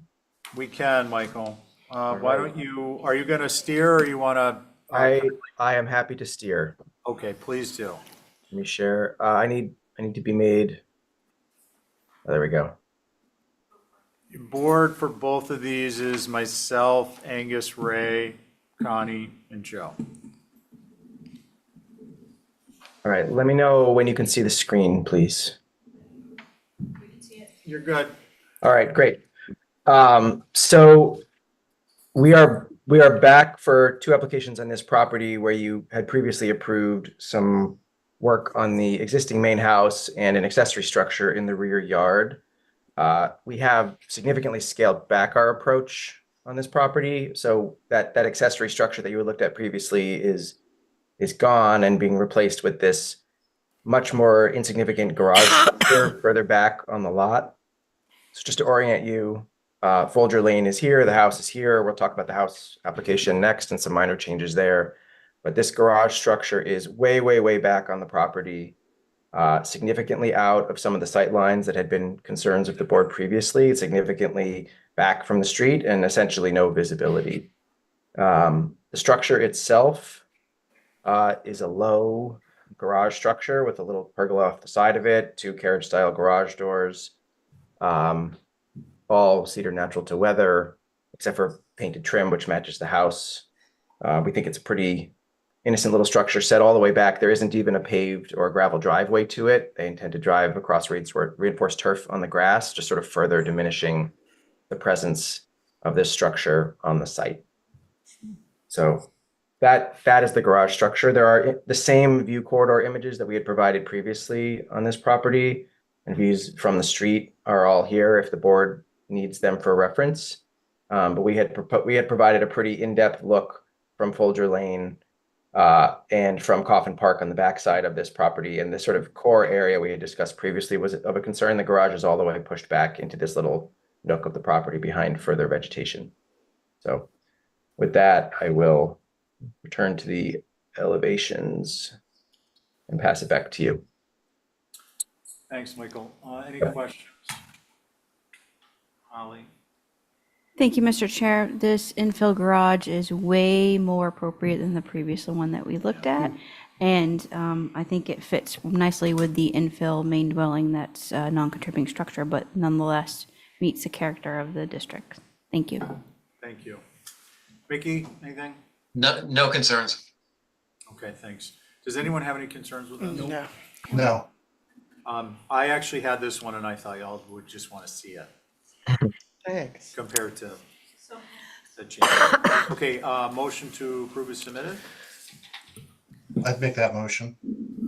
Thanks, Joe. On your motion, Aye. Connie, Aye. Ray, Angus. Aye. And I'm an aye. Okay, we're on to the main house revisions. All right, thank you.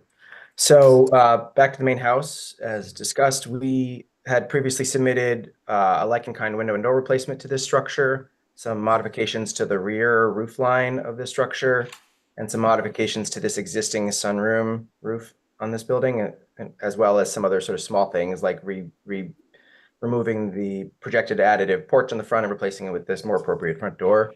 We are back with some minor revisions to this structure. And we can revisit any of the supplementary information if it's helpful, but just to zoom in on the roof plan, because it basically explains all of it. This addition element on the back where the roof had been approved previously by this board to be extended, we're essentially adding this broken back to it, which you'll see in elevation in a second. So instead of one large plane, it's sort of a primary plane and a secondary plane. And then this sunroom roof is being returned to its actual existing condition, which is this hip roof, rather than what we had approved previously by this board, which was cleaned up as a single gable structure.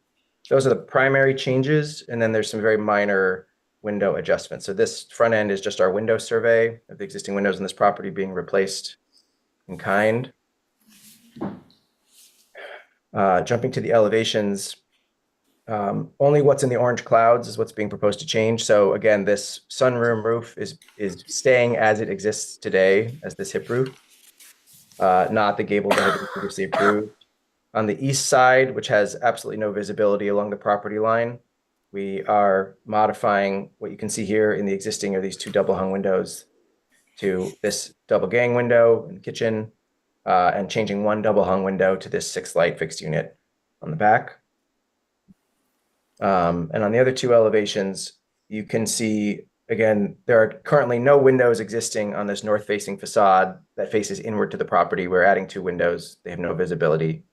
This orange cloud is that roof remaining as it exists today. And then this cloud here is where we've changed the previously approved sort of single slope addition element and added this little broken back to it, which we think is more appropriate and stitches in nicely with this sunroom roof line. The only other change, I believe, this is the sunroom again. This is that primary roof again. These three double hung windows are currently garage doors on this house, and that's how it had been previously approved. We're changing them to be three double hung windows and removing the garage doors now that we're building a new garage. So that is it. If anybody has any questions, you know.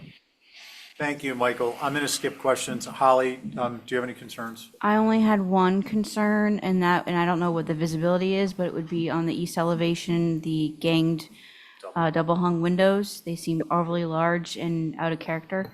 I think the way that they were previously would be more appropriate. That's it. Thank you. Mickey? No concerns. Okay. Does anyone have any concerns? No. Motion? Noting, I think that those are internal, those windows, Holly, you mentioned. Motion to approve is submitted. Okay, Angus, on your motion? Aye. Ray? Aye. Connie? Aye. Joe? Aye. And I'm an aye. Thank you, Michael. All right, thanks everybody. Have a good night. All right. 21 Sankaty Head and 23 Sankaty Head are going to have the same board if we have a rep. And it'll be the same folks who just I have to recuse, this is Joe, because this is my client and I work with this landscape architect on this property. So I have to sit back. Okay. Here Abby, can we comes Abby. trouble you to come on down? Come on down and take your seat. All right, and who's repping this? James, everybody. James Doyle. Hi, everyone. Can you hear me?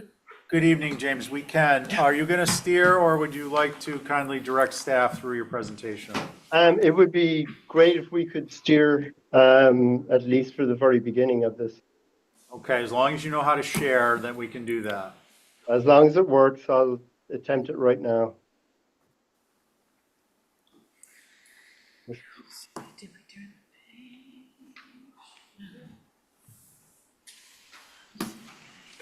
Okay, does everybody see what we have up on our screen?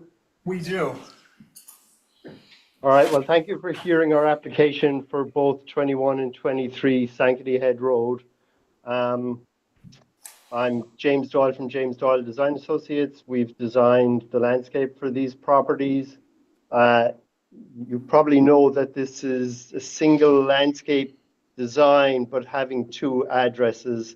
As you can see on the screen, 21 on the right and 23 on the left. Sankaty Head Road is one that is little traveled. It's a one-car narrow road and ends right after both of these properties. As an introduction, overall, this is a sensitively designed landscape to maintain the natural state of the area, and it has limited formality to it. We also have limited hardscape, just terracing walkways, driveways. There's no pool or courts or fire features or any other major landscape elements. The terracing that we have designed is attached to the existing buildings, so there's no freestanding terraces. And we have existing stone walls that we are tweaking and mostly reusing this stone on site and supplementing this with new stone to match. The bluff, obviously up in this area of 21 and 23, is going to be maintained in its natural state. And the natural meadow that exists there is also going to be maintained as is. And we're also adding substantial new areas of meadow to the rest of the property. All gates and fencing will be in a naturally weathered cedar wood finish.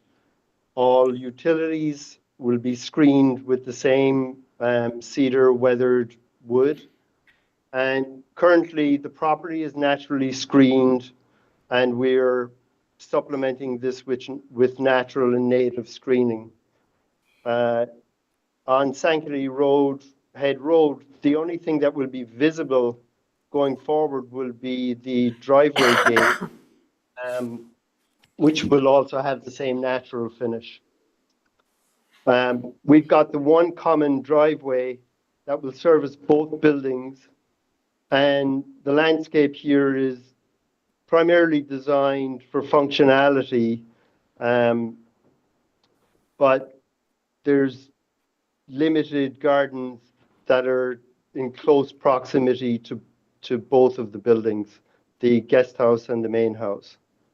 There's a tree grove in the center of our plan that acts as a buffer between the street and the folly beyond, a visual buffer, but it's also a central feature that acts as a feature between both 21 and 23.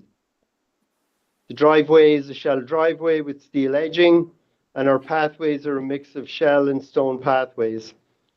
The stone we've selected for this project is a Sager stone and will be set in a random rectangular pattern for both the terraces and the pathways.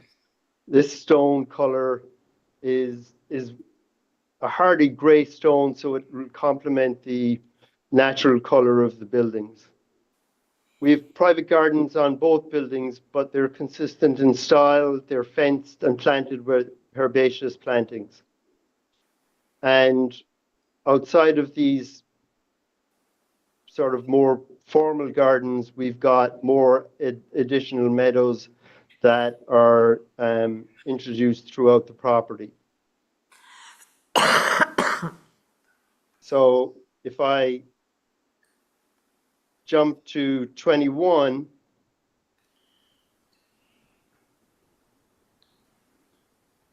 I can zoom in on this and James, I think when you jump, we're good. We're going to have questions for you and go from there. okay. Do you want me to You've done just wait? No, I think you've done a great job with the concept and your drawings. I don't know if you understand this, but given the 3 different sheets you've given us, when you submitted, there is a royalty-free license for the HCC to use these as instructional elements for other landscape plans. The concept you've developed here with, the landscape program, the topographical and having the 3-sheet layout, I think is very helpful. So I think if we have questions, I'm going to jump right to that point. I think. Okay, thank you for the compliment. We'll take it. I can jump. Please. Okay, nicely done, very thorough. I just have one question. As you're going down Sankaty Head Road and you're looking back up this beautiful driveway, you've got this fencing that screens the condensers, and I was wondering if there's anything in front of that you could do some vegetation in front of that fence and soften that corner so that you're not just, I mean, you've done such a great job. It's just that, it's that one fence that sort of looks hardscaped. Maybe that could have a hedge around it or some kind of vegetation. Actually, we do have hedging as well as the screening fence. There is a hedge on the outside of it. Oh, there is. I couldn't, Yeah. okay, never mind. Thank you. James, just for clarification, that's a privet hedge? Correct. Okay, and then that's indicative Oh, I of see it. any of the other areas with that same symbol, correct? Yes. The Okay. diagonal. Yeah. Okay. Yep. All right, sorry about that. No? That's okay. I'm good. Okay, let's see, Angus? I think this is a sensitive proposal. I don't have any concerns. Okay, Ray? I'm in. Joe? Oh, no, I'm sorry, Connie? I have no concerns. You're taking your breath away. Yeah. It is, yes. You want me to make a And motion? my voice. Please, Motion to approve. as submitted. As Abby? submitted. Is that on both or just, are we doing just one? Why don't we, I think we're gonna glide through the next one. Why don't we do one at a time? Abby? Okay. Yeah, I'm just an aye on On this one. 21. Angus? Aye. Ray? Aye. Connie? I, Okay, and I'm an aye. Okay, that carries unanimously. 5, and then we're gonna do your next Let's go one, down. James. And I think you got a feel for where we are with these, so you may abbreviate your presentation. And we might even jump to questions. Have any concerns? Yeah, I just want to bring mine up. I lost track of it. So I think there's something wrong with my thing. Yeah, I think I need to get it recharged or something. Oh, Or maybe as it in the needs battery is running out? No, like a new, maybe there's something, you know how Like a a bigger, one better comes- one? Don't say no, we can't afford that. Yeah, Oh, we're, yeah, there's no yeah, money. that's where the Food is money's already going. There goes my pizza. I'll ask you now. Okay, yeah, James, I'm just gonna hold off on your comments. Does anyone have any questions on this Okay. or concerns?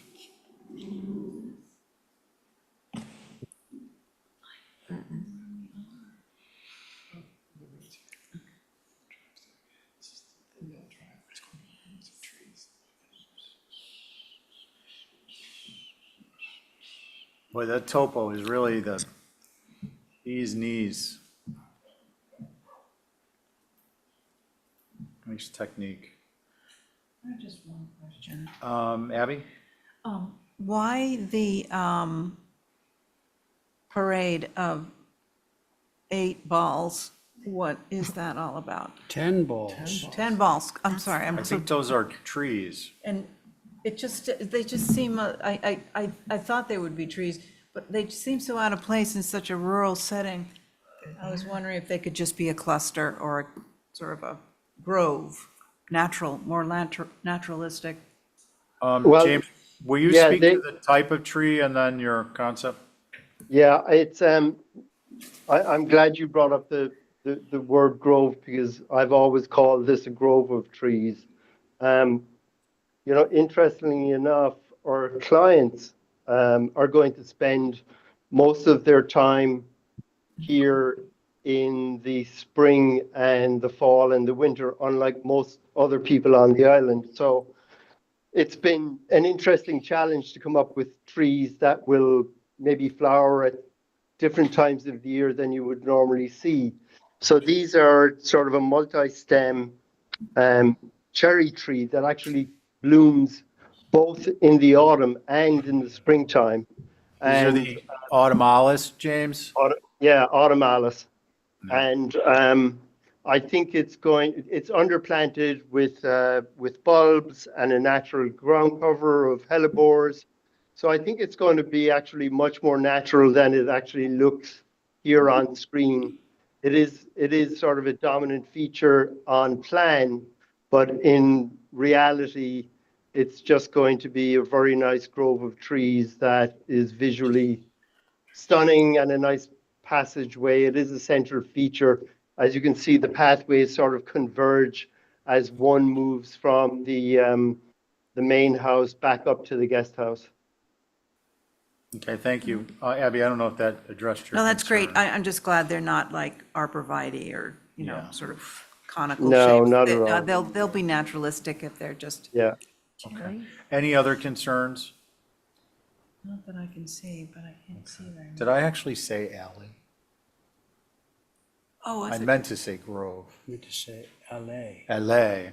Autumnalis, LA. There's 2 E's. Okay, no concerns, motion? Motion to approve is submitted. Let's see, Angus on your motion? Aye. Joe? Oh, I keep doing that. I fully support this. Thanks, Joe. Ray? Aye. Abby? I'm an aye. And I'm an aye. Okay, we are moving on. We're almost gonna flip the page. 6 more minutes. Thank you, guys. 11 Somerset. I'm going to move my legs. Yeah, take a break. Oh. Do we have rep? Yep. Is Jay McDonald back? No. He was a police Or chief though for a maybe while. Pat McDonald? Oh, good. I hope he cut off his IP. had about 11 or 12 different names tonight. Yeah. Okay, so we're gonna pass that one up, Okay, I just, and we're gonna move on to 7 Pilgrim Court. Do we have rep? Okay.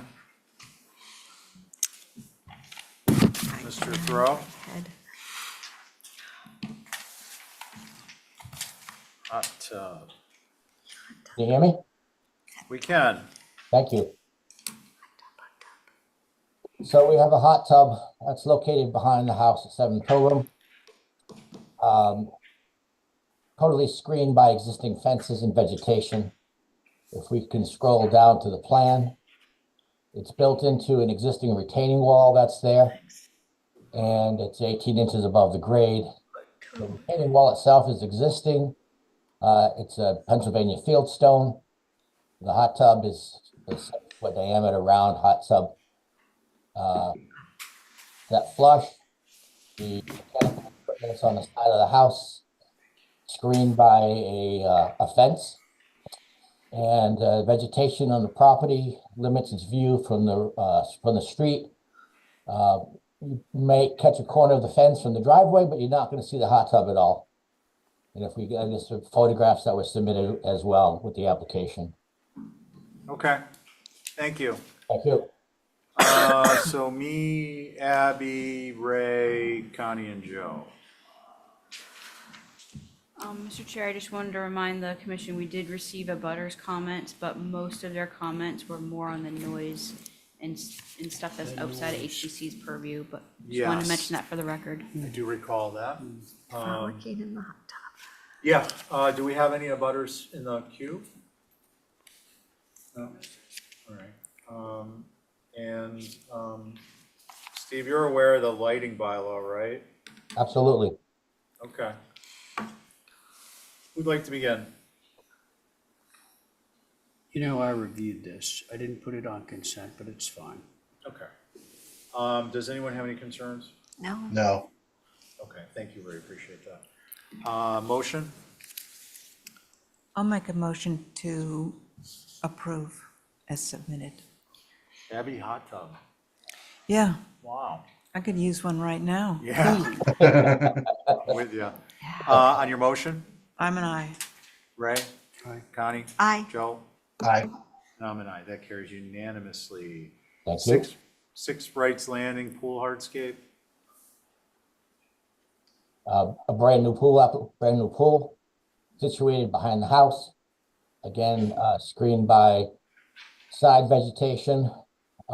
It's a pool that is pushed to the side of the lot due to the existing septic that was put in the middle of the lot. We have since received planning board approval to locate the pool in its current location shown on the site plan. There's a shed that will be made an application for shortly. The photographs, there's a little confusion here whether this was an as-built condition or not. It is not an as-built, it's a brand new application. I forgot to label an example of the bluestone patio was submitted that we're matching in a photograph, which caused the confusion. My apologies, but it's a totally brand new application. Thank you. Okay, thank you. Ray, you had this one. Did that answer any concerns or questions? I'm always very concerned about consenting a pool, Yeah. but it is in the back and it's not going to be visible. Okay. Does anyone have any concerns? Motion? I'll move it, and I'll attach the usual. Not to it. visible at time of inspection Yeah, thereafter, so, no grade change. exactly. Okay. That's my motion. We have a stamp for the pool stuff, right? Oh, we do? Okay, yeah. That's cool. I've seen that. Yeah. Okay, on Ray's motion, Ray, Aye. Joe, Aye. Connie, Aye. Angus, no, Abby, Aye. and me. Aye. Okay. Thank you all. Have a good night. Good night. Thank you. Oh, he has one. Oh, no. That's what it is. That's gonna move us, when we finish, we're out of here, guys, so let's get rolling. 7 Boynton Lane, new guest house. Good evening. Good evening. Good evening, Mr. Chairman. It's gonna be Board members. me, Abby, Angus, Ray, and Joe. Hope everyone feels that you guys are having a productive meeting, and I wish you an even more productive end. Yeah. I'm ready when you are. You go ahead, walk us through this. Yes. So thank you, Holly, for the site plan. So if you look at the site plan, can you hold up on the cover page, please? There's an existing building, 7 Boynton Lane. So there's an existing building connected to a shed with a greenhouse, existing greenhouse. There was a separate application submitted that went on consent on the previous agenda for the demolition of that greenhouse. Now we are detaching the existing shed, and the application that you're seeing in front of you is a proposal for a new guest house utilizing that existing shed that actually has a full foundation and it's roughly around 180 square feet. So we're adding another 780 square feet to it, and we are proposing this new guest house with a total of 960 square feet. Holly, if you can scroll down to the, no. Yeah, next page. These are basically some photo materials from the street looking over to the property. It is a dense neighborhood, and there is quite a bit of vegetation at the front of the property that we're gonna keep, or if anything gets removed during the construction, we're gonna just replace because we like the fenestration of the vegetation. If we can scroll down to the elevations, the new proposed building, as you can see, follows the geometry of the existing shed and incorporates it in the body. It is 26 feet tall overall. It has 8-foot ceilings on the first floor and a 7-foot dormer plates on the second floor.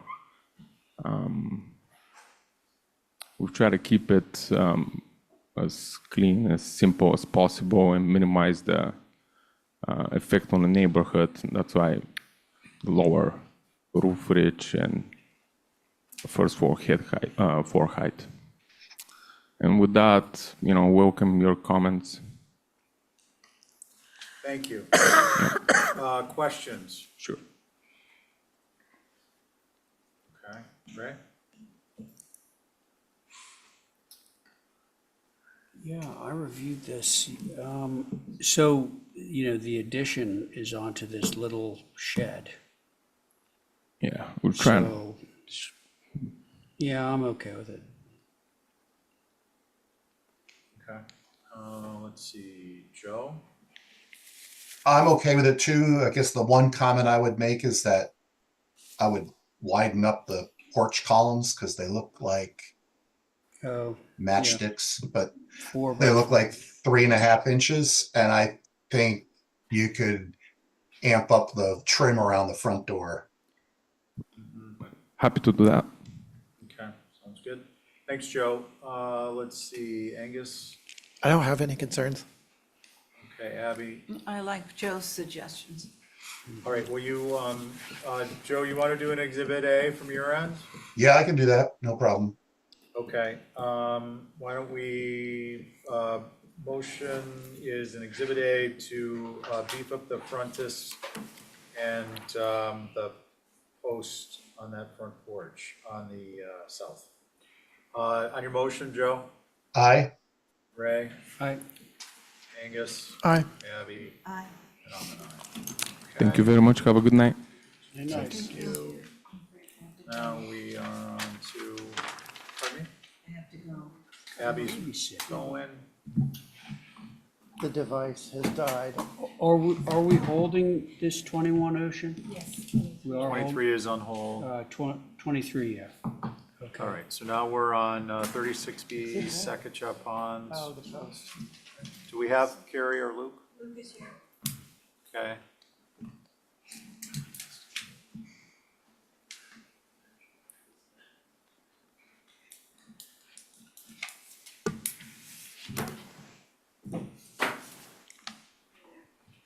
Getting carpal tunnel, I'm signing so many approvals tonight. Woo-hoo. I feel like our president felt yesterday. Oh, yeah, need the big Sharpie. No, I think what I have to do is I have to stand up and let the, Show it to everybody. Can I have the pen when you're done? for a price. Yeah, throw it into the audience. Could turn it into a meme. Sell it for $1 billion. Okay, let's see here. Luke, Yeah, can you hear me I okay? can hear you. Welcome. Thank you. The floor is yours. All I right, hope you've been keeping up with the pace, the rapid pace at which we've been working, not to rush you. Lightning mind you. round. Time's up. keep it going. Well, this All right. is a small house that's in it's sharing a property with 3 other homes. This, you can see on the cover page that it's basically surrounded by homes which are pretty dominated by dormers and multiple windows. We are locked into the footprint, so we're unable to change the footprint at all. However, the client's intent is to try and maximize the spaces a little bit more. So maybe if you could go to the next elevation page as a starting page, because this is the more visible page. The south elevation is basically the elevation that's facing Sasachica Pond. And the little footpath that people travel along walks pretty much right in front of this.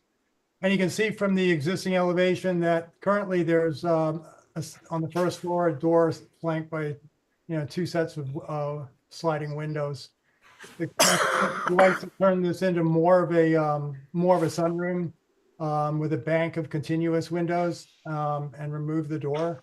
So we've taken that door around the side. And on the second floor, she's wanting to simplify what are currently 2 doors and a 1 door and 2 windows into a sliding door unit on the south elevation. On the east elevation, we're basically relocating a sliding set of doors to sort of form the left edge of the sunroom. And on the right-hand upper side, we're adding a kind of rear dormer. This dormer is pretty low profile and sort of surrounded by the parking area that the 3 other houses in the condominiums or in the condominium share. If you go to the next elevation page, the first one rather. Yeah, so basically if you look at the west elevation, and this is, you can see on the second floor, we're extending that existing dormer, which is on the left side, by 1 window bay. And our hope is that, you guys will permit this. She has so little space on her upper floor that this is a small expansion of that bathroom, such that the 2 bedrooms that are up there can function. And as I've said, I would have preferred to have sort of expanded the footprint to sort of bury that dormer a little bit more fully, but we're completely locked in by the condominium's ground cover restriction. So that's that. And then the lower first floor windows are forming the other edge of the sunroom. I think that's it. Okay. Included a lot of context photographs so that you can see that all the houses around this home are pretty kind of, modern, unconventional in terms of the fenestrations and gang windows, and hoping that you'll find this approvable. Thank you. Thanks, Luke. Let's see, Holly, did you have anything on this? Thank you, Mr. Chair. So for the record, this is a circa 1880 Victorian eclectic, actually has a name to it. It's the Burt Ray House, and it is within this little, what's it called, condo association. And I think I don't have any substantial issues, comments for Luke. I think what he's done is sensitive. I did think that the dormer addition, if you will, of another window or adding a bay is a little odd, and maybe it's just how it's in the rendering. But other than that, those are my comments. Thank you. Okay, thanks. Can I ask Holly a question? Yeah, Ray? Which dormer addition, Holly? I think there's one on both sides. One right behind you. On the west? Yeah, where you're adding that. Oh, yeah. Yep, that's what I Maybe it's thought just you that's meant. where the separation between the 2 roofs Okay, thanks. Okay. Okay, so it is me, Angus, Ray, Connie, and Joe. And Joe. I have no concerns after. I appreciate the walkthrough because it was took a little bit to figure out exactly what was going on. But I think you've honored the roof lines of the existing structure and the scale. And I think that having that secondary mass, I guess, which is on the south, become a sunroom, I feel like is more appropriate than the door that's there going into that space flanked by the windows. I think that's a net improvement. And the other ones, the other roof changes, I think are modest in nature. And I'm assuming, Luke, just a quick question, I appreciate the 2/2s in the sun porch, but I noticed the dormer windows are 1/1s. I'm assuming you're not replacing the existing windows that are in the second floor dormers now, and therefore the new dormers are matching the existing 1/1s. Correct. Okay. Correct. Yeah. Yeah. All right. Those are my comments. Thanks. Let's see, Angus? I pretty much agree with what's been said. I think that making this this porch is on the south side, or yeah, the south elevation, brings it together more. And to that point, when we're looking at the east and west elevations, I think it would read so much better if the doors and windows were on the porch side of the eave from the gable.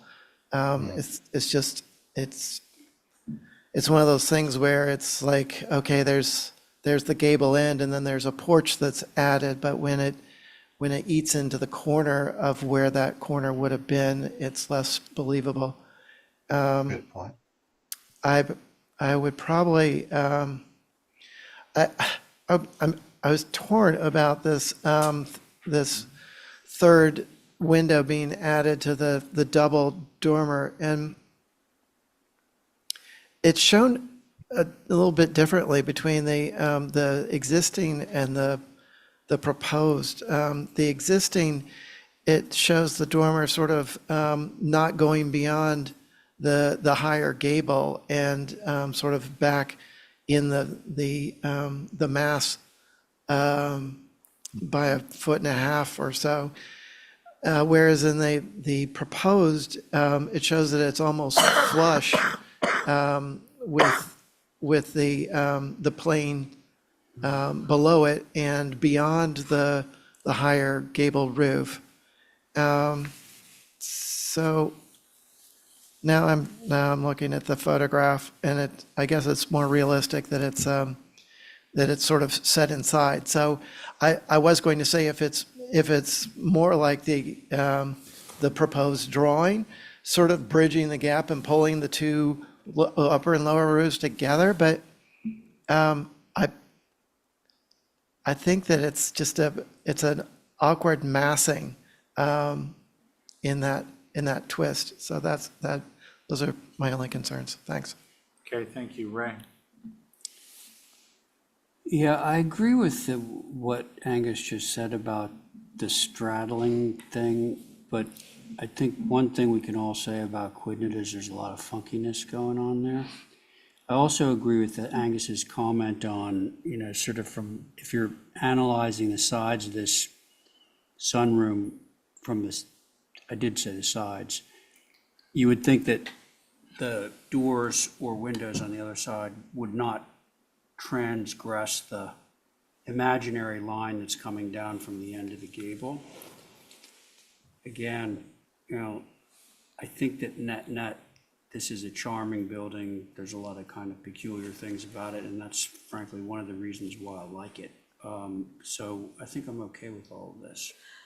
Connie? I'm okay with it also. Thank you. Okay. So my only comment is on that sides, east-west. I just think pull the door towards the front and the, To the left. yeah, and the windows on the west to the right, so that they mimic the layout with respect to the corner and the corner board as the windows are crossed the front, which is the south. And that helps them align underneath the roof or out underneath the shed roof. The dormers, I get it. I think because they're viewed obliquely, it's fine.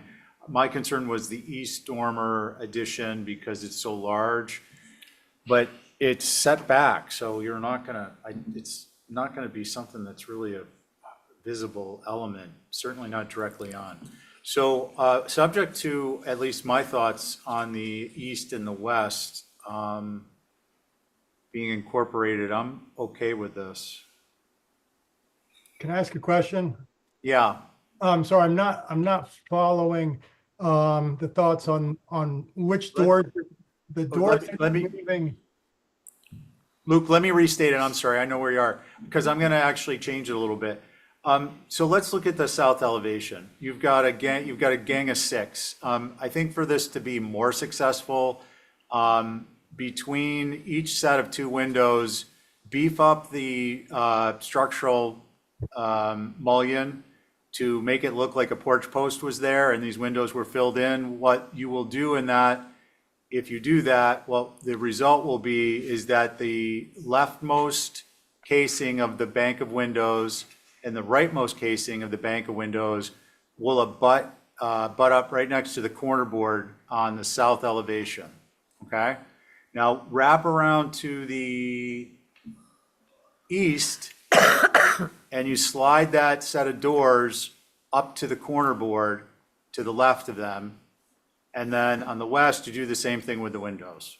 And then that completes the concept of it looking like a porch that's been filled in versus a wall that has fenestration. That's just my thought. I like it. Ray likes it. Can I make that as a motion?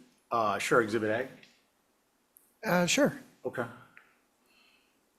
That's Exhibit A, Angus's motion, and on your Hang on motion. one sec. So that means that, I mean, those windows are only like 3 feet, 3 feet wide. So we're not talking about having like a 6-inch post every 3 feet. Can I clarify?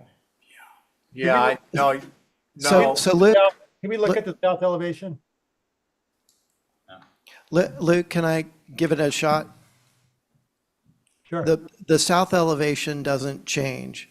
What we're saying is if you're looking at the south elevation, the distance that you have from the last window to the left or the far one to the right, the distance from there to the corner board would be the same from the adjacent around the corner of the windows on the west and the doors on the east. Talking about moving them 6 inches, basically. It makes this wider, so it's like a post. You're talking about moving the east door and the west window 6 inches towards the corner. Hey, Luke, hang on a second. Hold that thought. And he'll lose this space between the casing and the corner. Okay, so there's a little bit of shingle to either side of this 6-window unit. So to get rid of that shingle on either side, it would be added to the mullion on either side of the double window in the middle, so that it would end up looking like there were, 4 posts across this porch that then got filled in with double hung windows. Do you get that? Yeah. Okay. And so that then around on either side, on the east and west side, the window or door opening, depending on whether it's east or west, would be that same. It would make the corner post look like a corner post rather than a corner board and then shingle and then casing. Right. Correct. So the door on one side slides to the corner board, the windows on the other side slide to the corner board, and the windows on the south elevation are spread out in sets of 2 to create a post effect and eliminate the shingles adjacent to the corner boards. And all windows stay the same size. Yeah, nothing changes size-wise or anything. Okay. Yeah. That's my Exhibit A. Yeah. Okay, so on Angus's Exhibit A, Angus. Aye. Ray. Aye. Connie. Aye. Joe. Aye. Alan and I. And now we have one more filled-in porch on Nantucket. All right, which is quickly becoming the land of dormers. 117 Orange Street. Okay, thank you. ATs then on these? Yeah, EMDA is either. Oh, yeah, I'm sorry, I when I was looking at GO for. So he's not doing 10 polywog either? Okay, so why don't we go to Ben? Evening, Ben. All right, main house addition, 43 Warren's Landing. Great, this is a great picture to start at, so this is perfect. You ready for me? We're ready. Great, so 43 Warren's Landing is actually a rear lot. It's set behind a property that's on Warren's Landing Road, so this property is only accessed by an easement driveway. I've been down Warren's Landing Road my entire life, and I never knew this house was there, so this house has really no presence on Warren's Landing Road. If there's visibility of it, it's very obscure. You don't really see it. The history of the house is it was originally from the 80s, I believe. Yeah, 1988, and that's that center salt box form. Rhett DuPont owned it in the early 2000s, I believe it was, and he added the kind of obscured two-story wing on the right of this picture. It's at a funny angle, but so be it. The proposal in front of you tonight is to replicate that wing to the left side of the house to give the house some symmetry, and then to add dormer across the front original mass and a front porch, and to kind of tie the house together to make it a little bit more coherent. Rather, right now it's a little obscure and not coherent. And then on the rear, some fenestration changes, but again, limited additions, but again, kind of in keeping with its obscurity and frankly, lack of presence and visibility from anywhere. Thanks, Ben. Let's see, do we have anything from the map? Folks group? No. Not in front. Okay, so it's me, Angus, Ray, Connie, and Joe. What ambitious member would like to begin?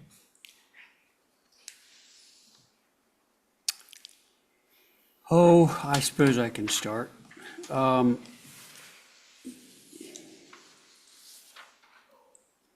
I guess I wouldn't choose this as like the model for a quintessential Nantucket house as approved by this board. The dormers are fine, and